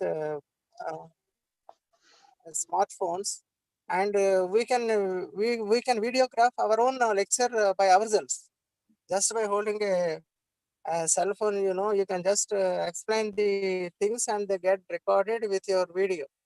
And the same thing you can post to your students, subject wise, chapter wise, content wise, and everything you can as if you are talking to them directly. The video lectures and video kind of thing issues, you can send them through your WhatsApp, and so that they can go through them. Instead of straight away teaching such students online and saying that syllabus is over, we should again also contact them to what extent they could understand our online classes, and what are the gaps that are there we have to identify. And that is why, like, you prepare a lesson preparation before you go to the class.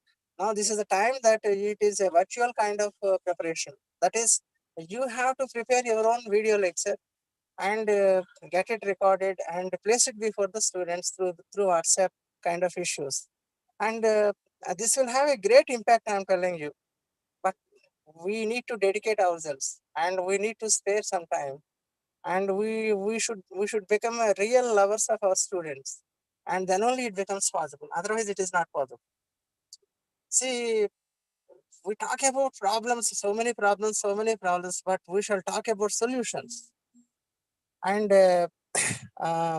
when everything is provided, anybody can do anything. But if nothing is there, if you can do something, contribute something, then you become great. And the country needs such people, such teachers, such committed people. And to save this, to save our education and millions of our students, especially under the circumstances we are facing.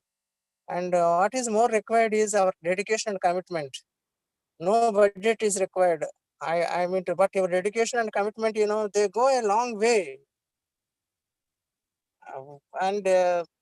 And you can also send them through WhatsApp or emails. Email facility is there everywhere now.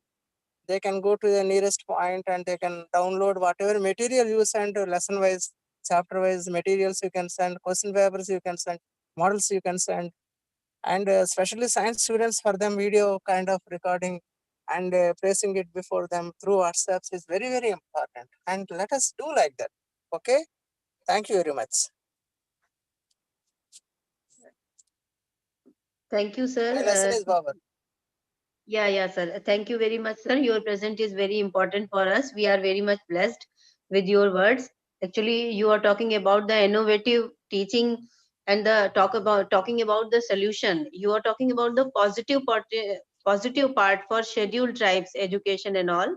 It's really very important for the conference, and very important for us also. Now I want to invite I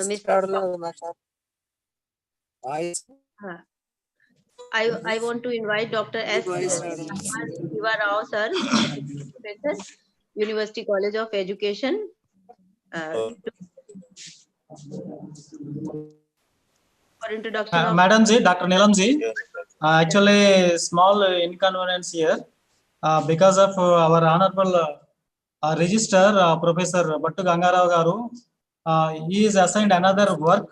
He is in video conference with government officials. That's why he is unable to come attend this e-conference. Okay. That's why please proceed another person. Okay, you can call upon our coordinator and. It's not coming. Yes, sir. So bye bye. Thank you. Sir, thank you very much, sir. Thank you very much, sir. Vice Chancellor, sir. Thank you very much. Thank you, sir. Points వచ్చాయి మాస్టారు.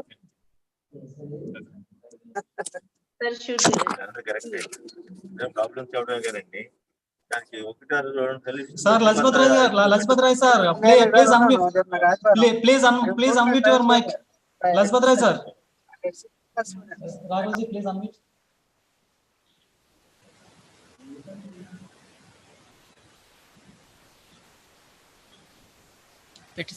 Petition.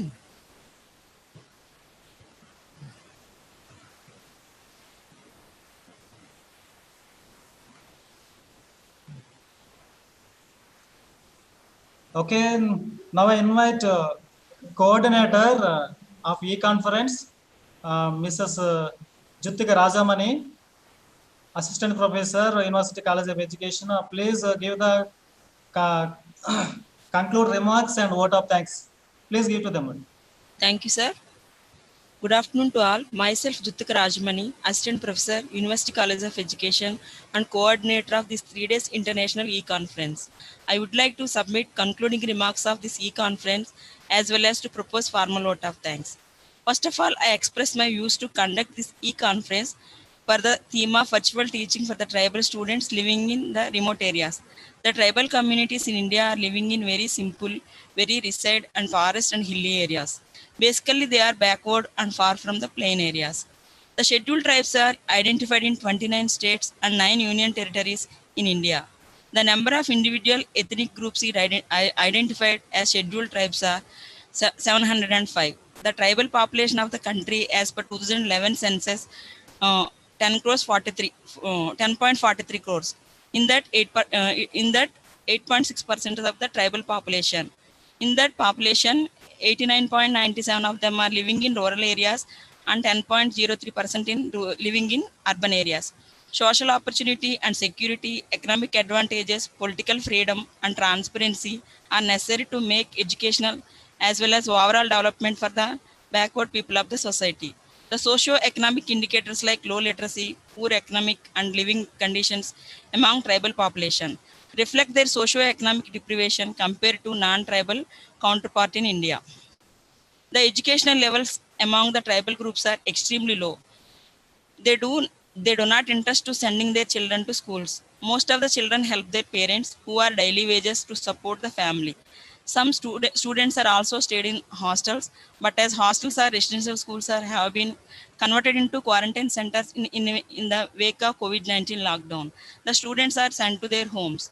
Meanwhile, we are facing a difficult situation around the world, that is the COVID-19 pandemic situation since 2019 December onwards. Particularly the educational sector facing a big challenge among the student and teaching community.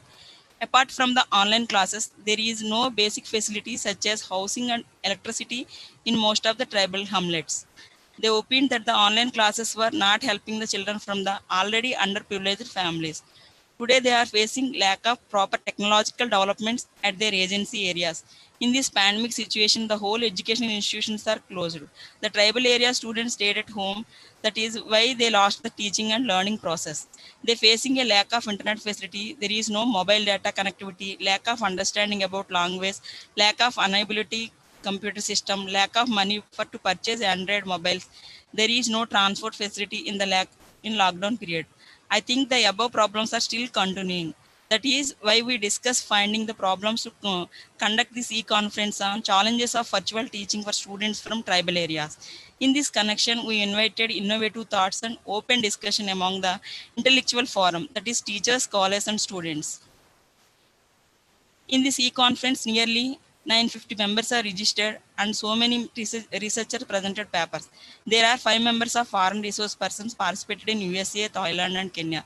There are 6 Indian resource persons participated in this e-conference. The above speakers are expressing their views about the theme. Many participants given their feedback are very useful to acquire more knowledge through these sessions. From past 1 year, we have facing a great tribulation around the world. That is the COVID-19 pandemic situation, particularly in the field of educational sector. We stagnated and arising problems in teaching and learning process in the educational institution. In this connection, our state and central governments take initiation to run in institutions through the technological inventions like online classes through Google Meets, Zoom meetings, Microsoft Teams, etc. Sincerely, I proud to say our esteemed Vice Chancellor Professor Mokka Jagannatha Rao sir initiated to conduct webinars, online classes among the teaching and student community. These webinars are very useful to acquiring more knowledge. Many subject experts are come forward to this new technological approach. Our Adhikavi Nanna University organized nearly 80 webinars from May onwards.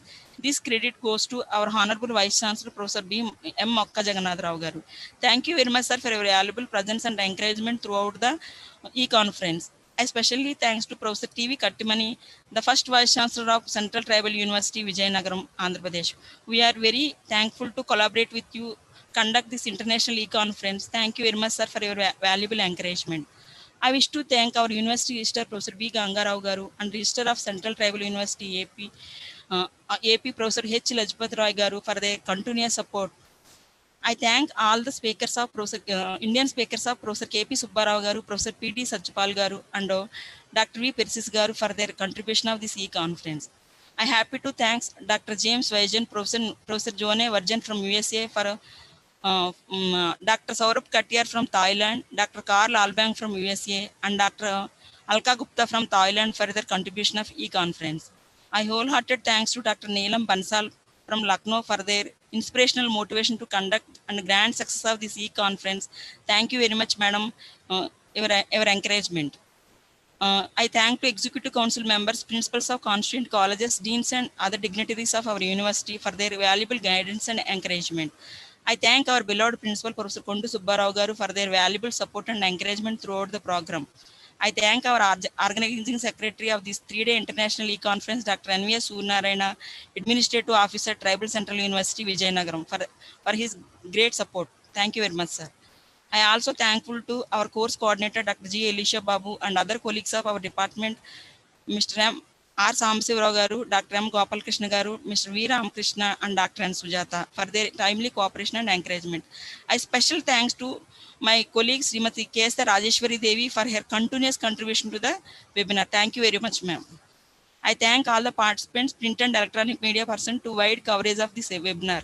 Finally, I thankful to the convener of this e-conference, Dr. R.S. Varhala Dwara, his visionary thoughts about the welfare and development of tribal student community to successfully conduct this 3-day international e-conference. Thank you very much, sir, for giving me this opportunity as a coordinator of e-conference. Thank you, sir. Thank you, one and all. Power to you, sir. Thank you very much, madam. Dear participant and delegates, please remind one thing. We'll be generate your certificate very soon. We send feedback to you. First, you have to fill the attendance sheet. We will be pursue 3 days attendance sheet. Those who are attend the 3 days, they will be send the feedback form. They will be who the participate 3 days will be sent the feedback form. Then they will be send it. Okay. After that, those who are the send the papers for publication, don't bother about that. Definitely they will be publish your paper with international ISBN number by the international e-conference. Don't bother about that. I will be contact with you. Thank you, one and all. Thank you, my dear friend Neelam Bansala madam. Thank you for cooperation and coordination and doing a great support to us. Thank you very much. Thank you, one and all. Thank you, Neelam Bansala ma'am. Thank you, ma'am. Thank you, everyone, for inviting me in this and giving me this opportunity. If participants and anyone having the feedback and having any suggestions, please type in the chat box. So we will consider. Okay. Thank you, sir. Thank you, ma'am. Namaste. Okay, madam. Dear participants, if you have any doubt, please contact me. I will be available anytime. If you have any doubt regarding your certificate or your paper, your according to fees, anyone, definitely I will be with you. I contact with you. You will be send any message. I will very immediately respond to you. Dear participant, don't bother about your certificate and paper publication. Thank you, one and all. Thank you. Thank you, sir. Thank you. Namaskar. Thank you, Channa. Please.